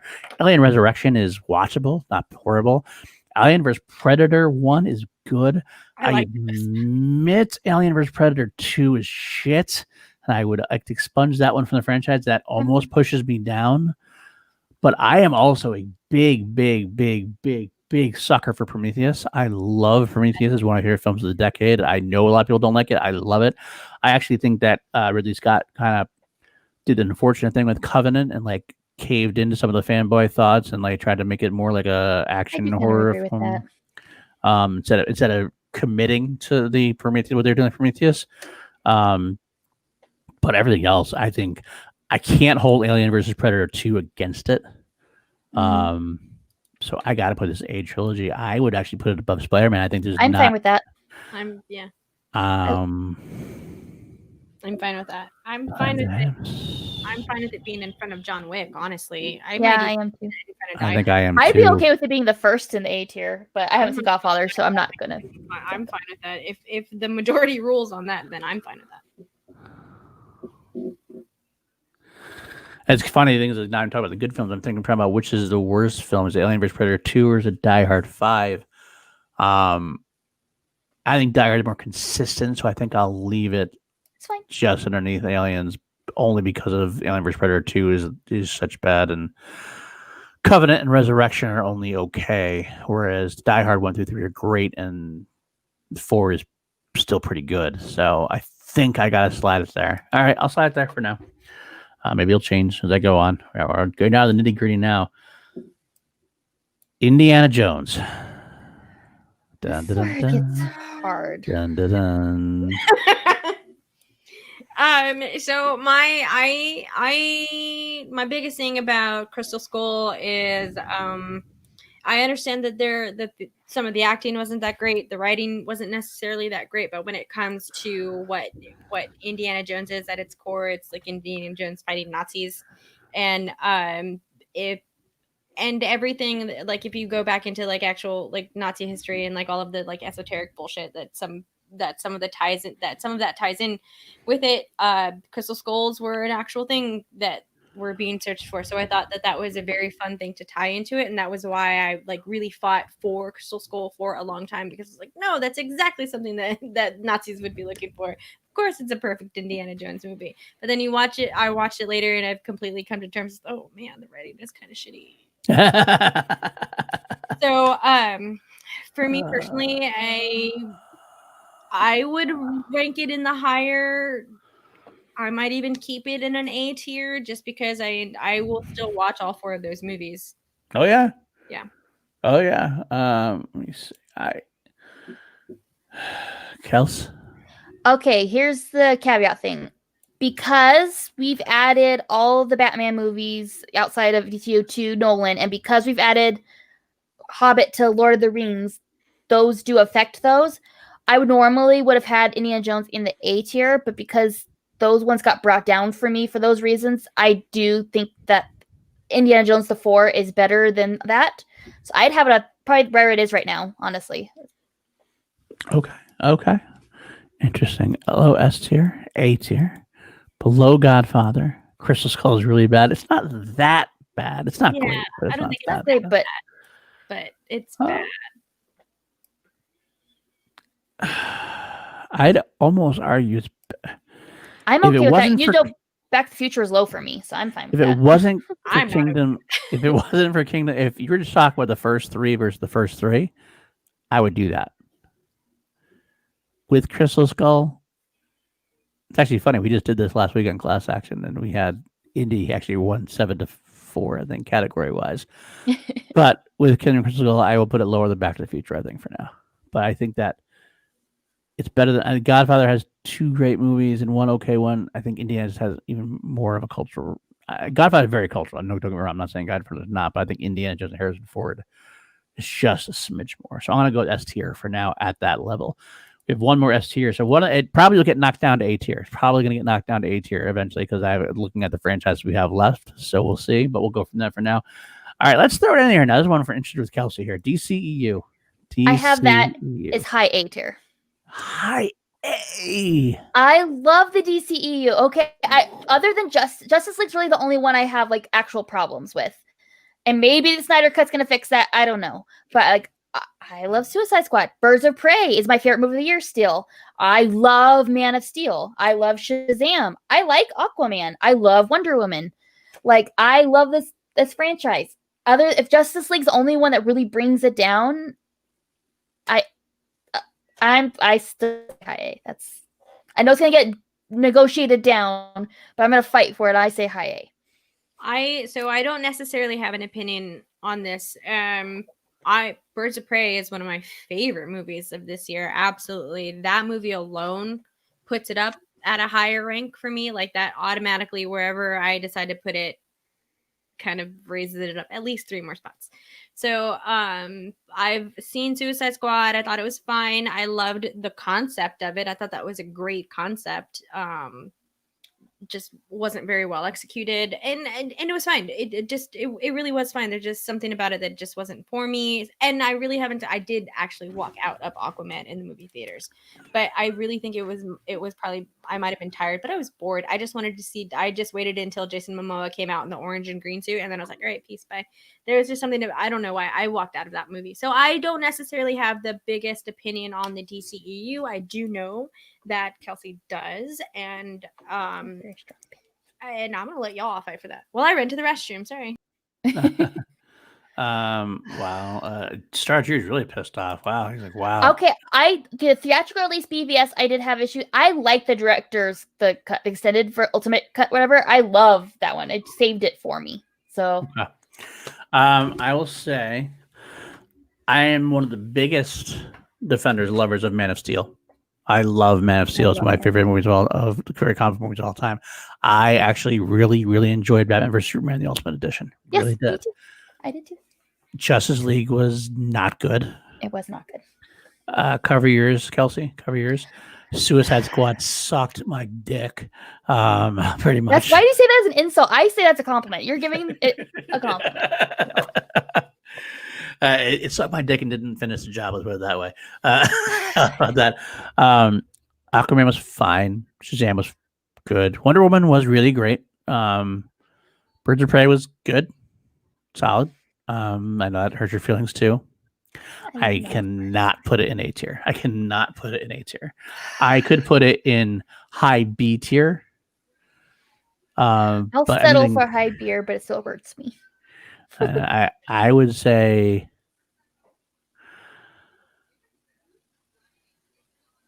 I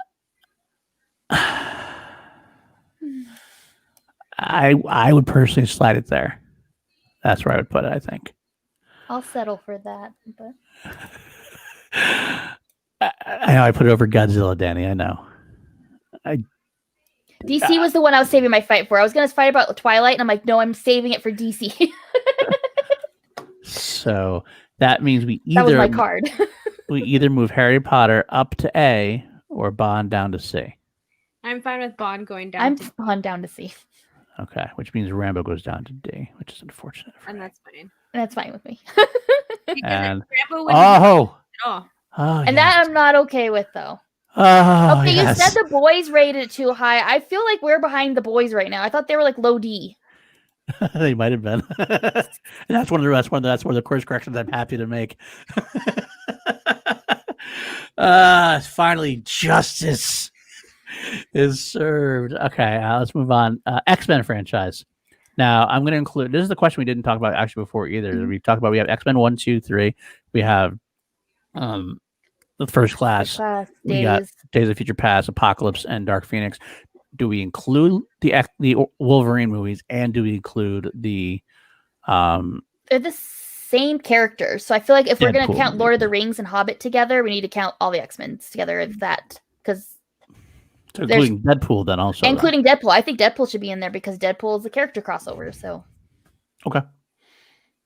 Annie, you okay with that? You okay with that? You okay with that assessment? Okay, then that's what we'll do. I'm hesitant. I think. Well, you're right. If I made that same argument, and I have to agree with that, I guess too. Then all right, X-Men. You say A tier. Low A tier, but A tier. Low A tier. Okay, Danny, where do you go? If I'm putting it somewhere on this list, I feel like I could be absolutely convinced to move it higher, but I think I'd put it above Jason Bourne in the B tier. And you say A tier. Where do you put it on the A tier compared to these movies then, Kelsey? Oh, sorry, Kelsey. Sorry. If it's me, it's like this with Spider-Man. They're pretty equal to me. So there's either or. So Okay. either or, really. I will say X-Men 1 is a good film, almost great film. X-Men 2 is a great film. X-Men 3 sucks. Days of the Future, X-Men First Class, great film. Great. Days of the Future Past, great film.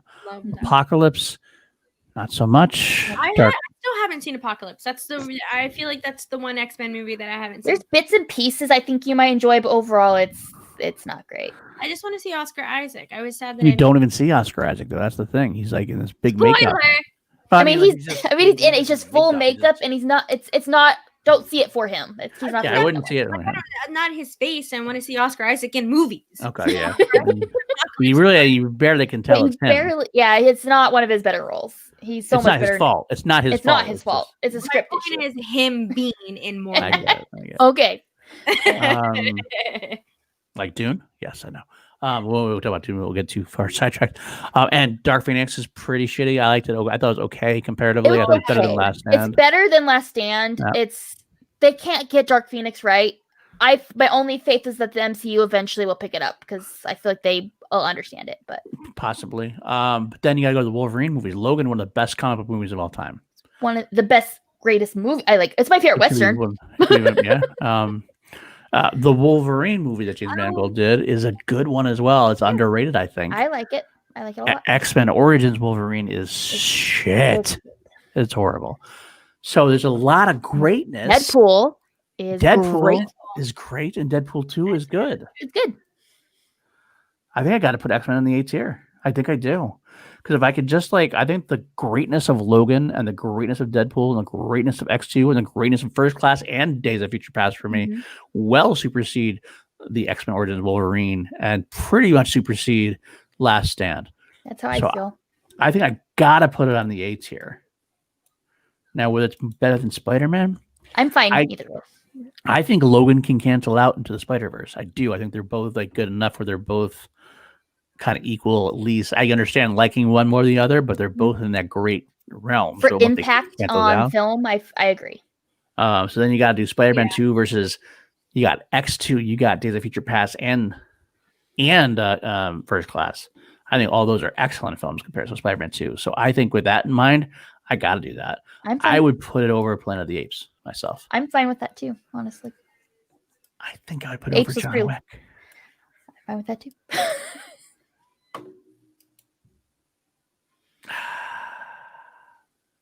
I think leave it just below Alien. I think I'll leave it just below Alien. Yep, I'm good with that. All right. Let's move on. This is an interesting one for me. The Matrix. I love The Matrix, the first film. I am a staunch defender of 2 and 3. I actually enjoy 2 and 3 a lot more than other people do. And I like the Animatrix, which is the animated thing. Yeah. Are you very cool. Animatrix into that? I am as well. I think it was theatrically released. I think it was. I don't know that for sure. I know that I've seen it. I did not see it in the movie theaters. I didn't see it in the movie theater either. Let me check and say. I thought it might have played before. Like last year. But if you're including Animatrix into that, then I think that it greatly saves a lot of it. I didn't like the third one. I thought 2 was fine. It definitely went down for me, but the Animatrix I feel like it's important to that franchise. So that would move it higher. No, it didn't. Unfortunately, just the final flight of the one of the shorts was shown in cinemas with the movie Dreamcatcher for some reason. So that's it. So I can't say it is. Okay, so it's just the first 3. I thoroughly enjoy the first one. Mm-hmm. It goes downhill a lot for me, the second and third one. So to me, there's a lot of movies that people love that are on here that I like more than Matrix. So I'd put it at top C. That's honestly, I'd put it top C, low B at best. Yeah.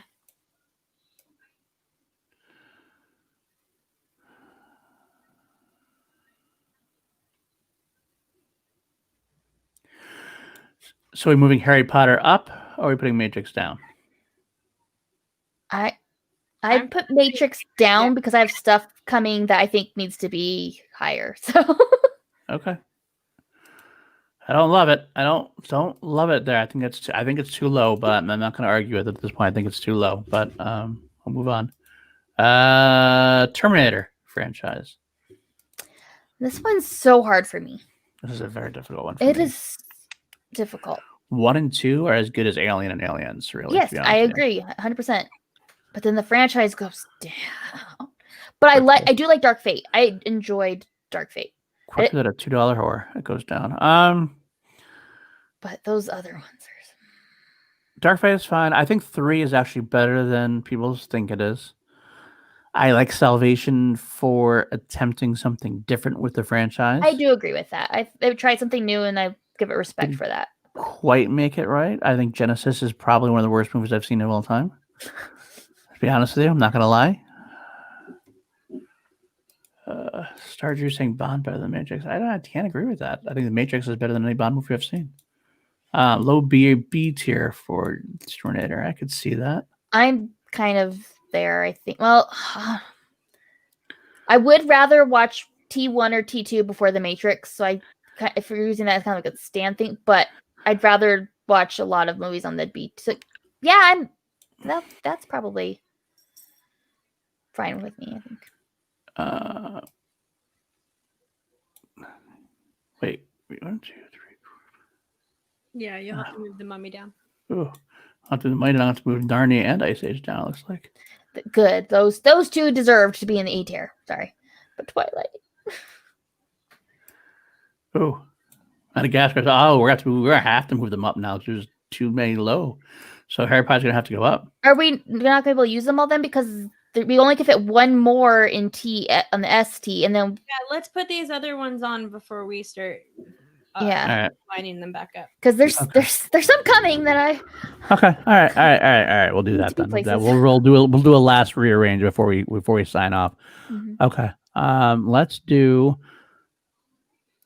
Batman, including not just the Nolan films, also the Burton films as well, and Schumacher films, and Mask of the Phantasm, and a Mask of the Phantasm. That's true. Okay, this is one I was talking about earlier, that if it was just the Nolan films, it would have been S tier for me.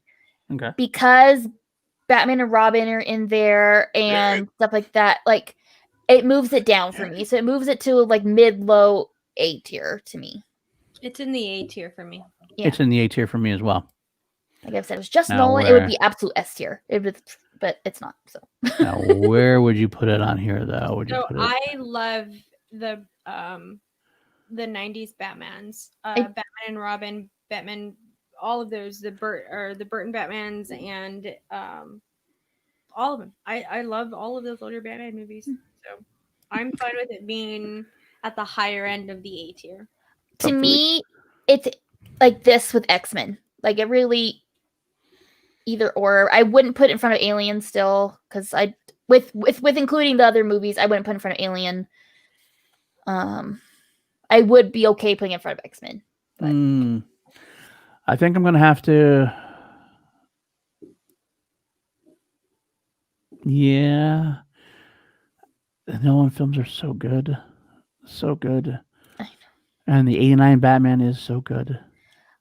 Batman Forever is pretty good. I think I'm okay with it putting above X-Men. I think I am. I'm okay with that. This is going to be the one that breaks my heart, I think. I have a feeling. I can be wrong. Rocky. I've only watched the first half of the first one. That's it? That's it. It wasn't because I wasn't enjoying it. It was like a slower paced movie. I was trying to watch it at work, and I kept getting interrupted. So I'm like, I'll revisit it, and I just never revisited it. So. Rocky includes Creed, by the way. Yeah, that's what I mean. Creed helps it a lot in my advice because I have seen the first Creed. But. I would have put it where I was going to put it either way. With just the old movies by themselves, but Creed also just kind of solidifies where I put it. This is an A tier franchise for me. I love this franchise. I really do. Like, I know I love sports movies. I think that this is a very moving franchise in a sort of way, and I love the Creed movies so much. So this, in my personal place, I would put it in an A tier. I'm fine with it being in a higher place. I don't think that it's a low tiering rank. All right, let me tell you something about Rocky. Rocky is probably the most consistent franchise there has been. Beyond all, out of, let's see, 5, 6, 7, there's 8 films if you include Creed and Creed 2. Because Rocky 1, 2, 3, 4, 5, Rocky Balboa, yeah. All 8 films are, all right, let's take Rocky 5 out of the mix. I'll do that. Taking Rocky 5 out of the mix, all other 7 films are great films. Rocky 5, I actually like more than a lot of people do. I like Rocky 5. I get why people don't like some of it. I do. I understand it. I actually think Rocky 5 is better than Rocky 3, and that's a huge hot take you'll never hear anywhere else.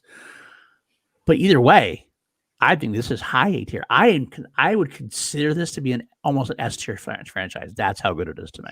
It is so. The only reason good. for me I'm not putting it in the S tier is because we're only allowed 5 in the S tier. And I feel like there's one in here that we all know we're all going to put on that S tier. I'm putting Rocky right there in the A tier right now. I think that's above Godfather for me, above Die Hard for me, above Alien, above Batman. Like, there's just no bad points to really pinpoint. All these other franchises you have. Die Hard has Die Hard 5. Alien has a couple of them. Batman has Batman and Robin, and X-Men has Origins Wolverine. Rocky just has so many good movies. I think Rocky 5's. I gotta go Rocky A tier here. I gotta go that. That's where I'm putting. Unless anybody else has any reason they can talk me out of it. I think it deserves to be there. I'm fumbling over my words, but Okay. I think it deserves to be there. Absolutely, you can't talk about sports movies without talking about Rocky. You can't, like, it's iconic. Like, they fucking built a statue in Philly, right? Am I wrong on that? Or in Philadelphia. That's where it's from. Yeah, for that fucking movie. Like, it's not a statue of Sylvester Stallone. It's a statue of Rocky. So I think I'm fine with it being there. I can totally get it. I would love to hear Kelsey's opinions on these movies. Like, I would love to like, I'd be in that watch along. Like, if you watch those movies, I would be there. Yeah, like I said, I got halfway through the first one. I wasn't sold enough to finish the movie. If it was Warrior, I would have finished the movie no matter what. You know what I mean? The film is a little slower today, I think, and I get that to a degree. But if you do make it all the way through, I think you'll get it. I do, but we'll have to go from there, I guess. You have to grow up with the character. Mm-hmm. But all right, let's go for that. I think we're going to have like 10 per thing. I don't know how they did. I think they had more in the bottom tier than we do. So I think that's part of the issue. I think we're just going to be okay with add a bottom tier. I'm putting this as not rated. Yeah, so I think we're able to have more in each level than if we need to. Actually, I think if I make. Oh, that's not what I wanted to do. I wonder if I can. I guess I can't. What I could do, have these 3 things here and just move these down here and keep them down here. Mm-hmm. And then make that an F tier. I think that's how they had it. Yeah. So, I thought it froze for a minute. That would be pissing me off. All right. So we're going to move this. We'll have this here for now. I'm going to actually say this is enough rating at this point, and then we'll move things down and go. Because let's do these last 3. Yeah. Let's do Lord of the Rings now. And I know Philippe's in the chat. Philippe, just so you know, we are counting the Hobbit franchise in the Lord of the Rings. If it was the Lord of the Rings by itself, as of this point, I would put it at S tier number 1. That's same here. With the Hobbit, yeah, I would still put it at S tier at this point. I actually might even do this. Here, okay, if we're doing the 5 only in S tier, that's the only thing keeping me from it, because there's another one down below that I will be devastated if it's not an S tier, because it's like changed my life.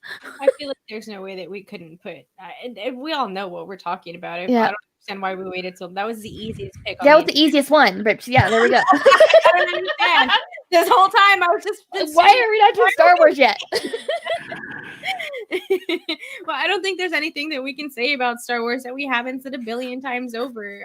We all know how much it impacts each and every single one of us, especially me being the least knowledgeable inside of this franchise, and still believing that that's exactly where it deserves to be and where it should be. There, I'm gonna be the contrarian. I'm not gonna argue against it really, because I love you know how I love Star Wars. The argument will be that there are some films that are lesser comparatively in the franchise. Like what I said about Rocky having no bad movies. Some people really hate episode 1 and 2, and some people hate 3. Some people hate the sequel trilogy. Like Last Jedi is a very divisive film. Rise of Skywalker, a lot of people hated. But how do we feel about it? Because because I don't feel like we can use that argument. Because Twilight wouldn't be where it is if we were abiding by that argument.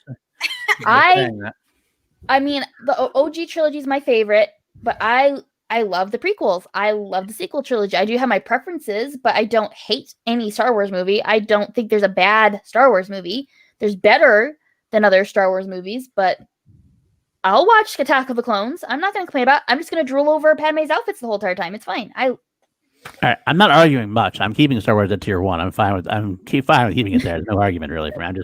I'm just saying that I know for the chat's sake, I know there's some people out there that will throw it in there. Is that prequels did hurt a little bit? I guess I understand that concept, but yeah, I love Revenge of the Sith. I love Revenge of the Sith. I think it might be my second favorite. I think I decided that, or maybe my third favorite. But either way, it's right up. I think second favorite. I like it too, and as like I feel like almost as an objective Star Wars fan, like I think you have to really understand what they were trying to do with the prequel movies. Like these movies are still made for kids, y'all. Like I feel like that's the one fact that always gets like thrown to the wayside. These movies were initially made for kids, and I like the tiny things that I've seen about Star Wars, like shows about it, Ken's book, and the teeny tiny things about it that make you love it. It's the ideas of whatever. It's way too late for me to think of words. Anyways, it should be there. Star Wars cheering one. Okay, fine. So if we do that, and that's fine, where do we put Lord of the Rings at this point? Do we knock off something to put in there? Because I would, because Lord of the Rings, the trilogy of Lord of the Rings is that damn good that I think I knocked down Back to the Future for that. I'm fine with that. Indiana Jones instead of Back to the Future. That's what I would do.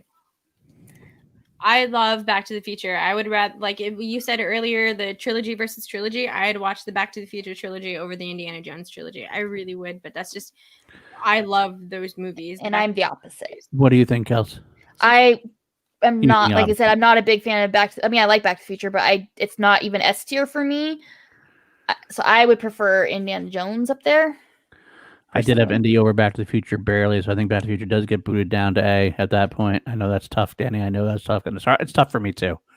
To be completely honest, Lord of the Rings deserves to be an S tier. To be completely honest, I would knock Toy Story down to A versus Indiana Jones or I would watch Indy or Back to the Future over Toy Story. I would, and honestly, I'd watch Lord of the Rings, the original trilogy, over Toy Story. To me, Lord of the Rings. To me, if I had to put this list just myself, that's how it goes. If it was just Lord of the Rings, it'd be my weapon spot. The Hobbit brings it down a lot where I'm at, where it's at the low end S tier, or it could be fine in top A tier for me, just because I don't like the Hobbit movies. I thought they were fine. I didn't hate them. I didn't hate them. I just don't have any desire to rewatch them. So Lord of the Rings or Toy Story then? I think Toy Story is more perfect as a unit. But if I'm in the mood to watch a movie, I'd rather watch Lord of the Rings than Toy Story. But as a unit, Toy Story is more perfect. Oh, Lord of the Rings being in front of Toy Story? Yes. If you're questioning whether Toy Story should stay in the S tier or the A tier, then that's where I feel like Toy Story should stay in the S tier. That's just my personal opinion. I would much rather watch the Lord of the Rings movies over the Toy Story movies. Okay. Those are you can't help but feel good watching those movies. You go through every single emotion that you could ever feel watching those movies. Those movies are perfect. Okay, so are we happy with this S tier then at this point? I know you're not sure, but okay, all right, all right. Mission Impossible is the last one we have to go, and that one's hard. For me, it is actually an S tier for me, but A tier for me. It's A tier for me. Okay, so actually it's less hard than I thought. So I was like, are you guys gonna put it lower? No. Okay. No. Okay, just making sure, because there's some that are kind of questionable sometimes, so I wasn't sure. But yeah, I have it as higher A tier. I love Mission Impossible. I'm fine with it being in the high end of the A tier. I also enjoy that franchise very much. I think after the second one, they've gotten better each time. Mm-hmm. I actually like 3 better than anything else, but so I would say, I don't know. That's only because there's only 2 movies in or 3 movies in Godfather, but 2 are really great. Mission Impossible has some great films. But I would put it.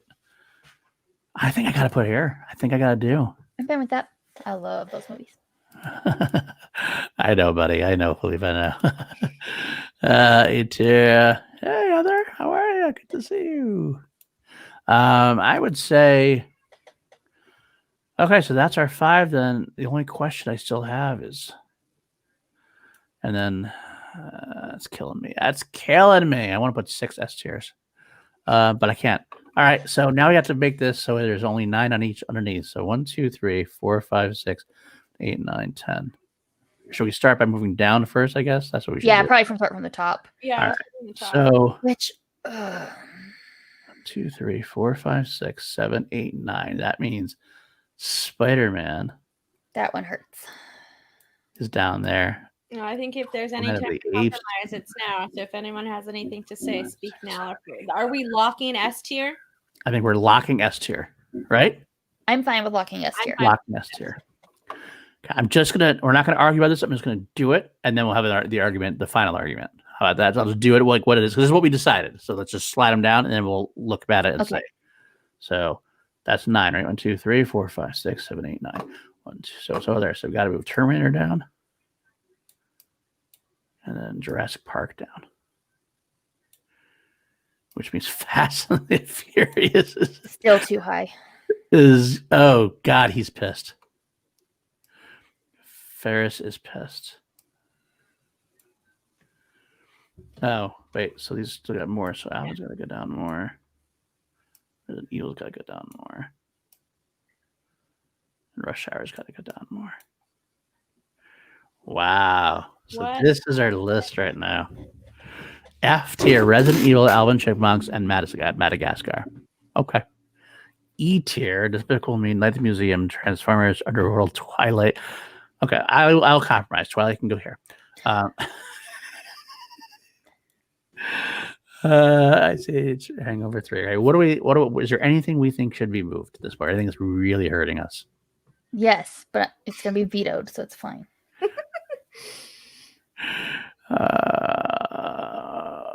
Well, I decided anything besides Twilight.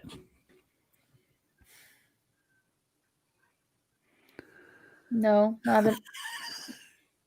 It is my rules. You know what? I'm okay with that. I'm okay with that if you put Twilight at the top of the E tier. At least the top of the E tier. I still think it's well, I still watch it after most of the D tier, but that's fine. That's fine.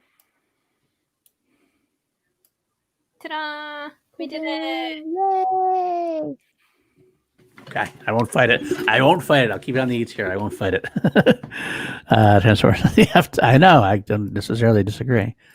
I had Transformers F tier on my personal one. No, that first film does bring just a switch. All right. Well, that is going to be our list, and we've been here 3.5 hours. It took us. We were thinking, the guys only took 2 hours. We should be fine. There were only 2 people talking, and there are 3 of us. Imagine if we did have Jarvi. Would have been even longer. Well, Jarvi, missed you, but we love you. Okay, kids, that's it. I'll save and download to print this later on, and I'll take this off for now. Where are we here? There we go. All right, Danny Joy, where can they find you? What's up, everyone? You know me. It's your girl, Danny Joy here. You can find me on Twitter at Watch the Book Pod. You can find me there on Instagram as well at Watch the Book Pod. You can follow my YouTube page. If you're into Star Wars, I started a book club. It's called the Padawan Book Club. Right now, we are reading Aftermath. So you can go to my YouTube channel and go and find that and hang out with me there. Sweet. And whatever Paul says later, I'm sure I'm a part of that too. Kelsey? All right, you can find me at KelseyKins90 on Twitter and Instagram. You can also find me at Miss Queenkins on Instagram for cosplays, if that's your thing. TeePublic, we've got merch. We've got masks. Wear a mask. You can always find me on C2A at all times, hanging out with these 2 people, my family. They're pretty awesome. And yeah, this has been an event, and I'm going to go watch Twilight now, so have a great night, guys. Good for you. That's you need a show to go to sleep to. You need a movie to go to sleep to. So there you go. All right. For me, at Paul _ Denuzio on Twitter, you can find me also on Call to Action each week. Tomorrow we have a show called Call to Action Live that Kelsey and I are going to run with guest Jen Sturger.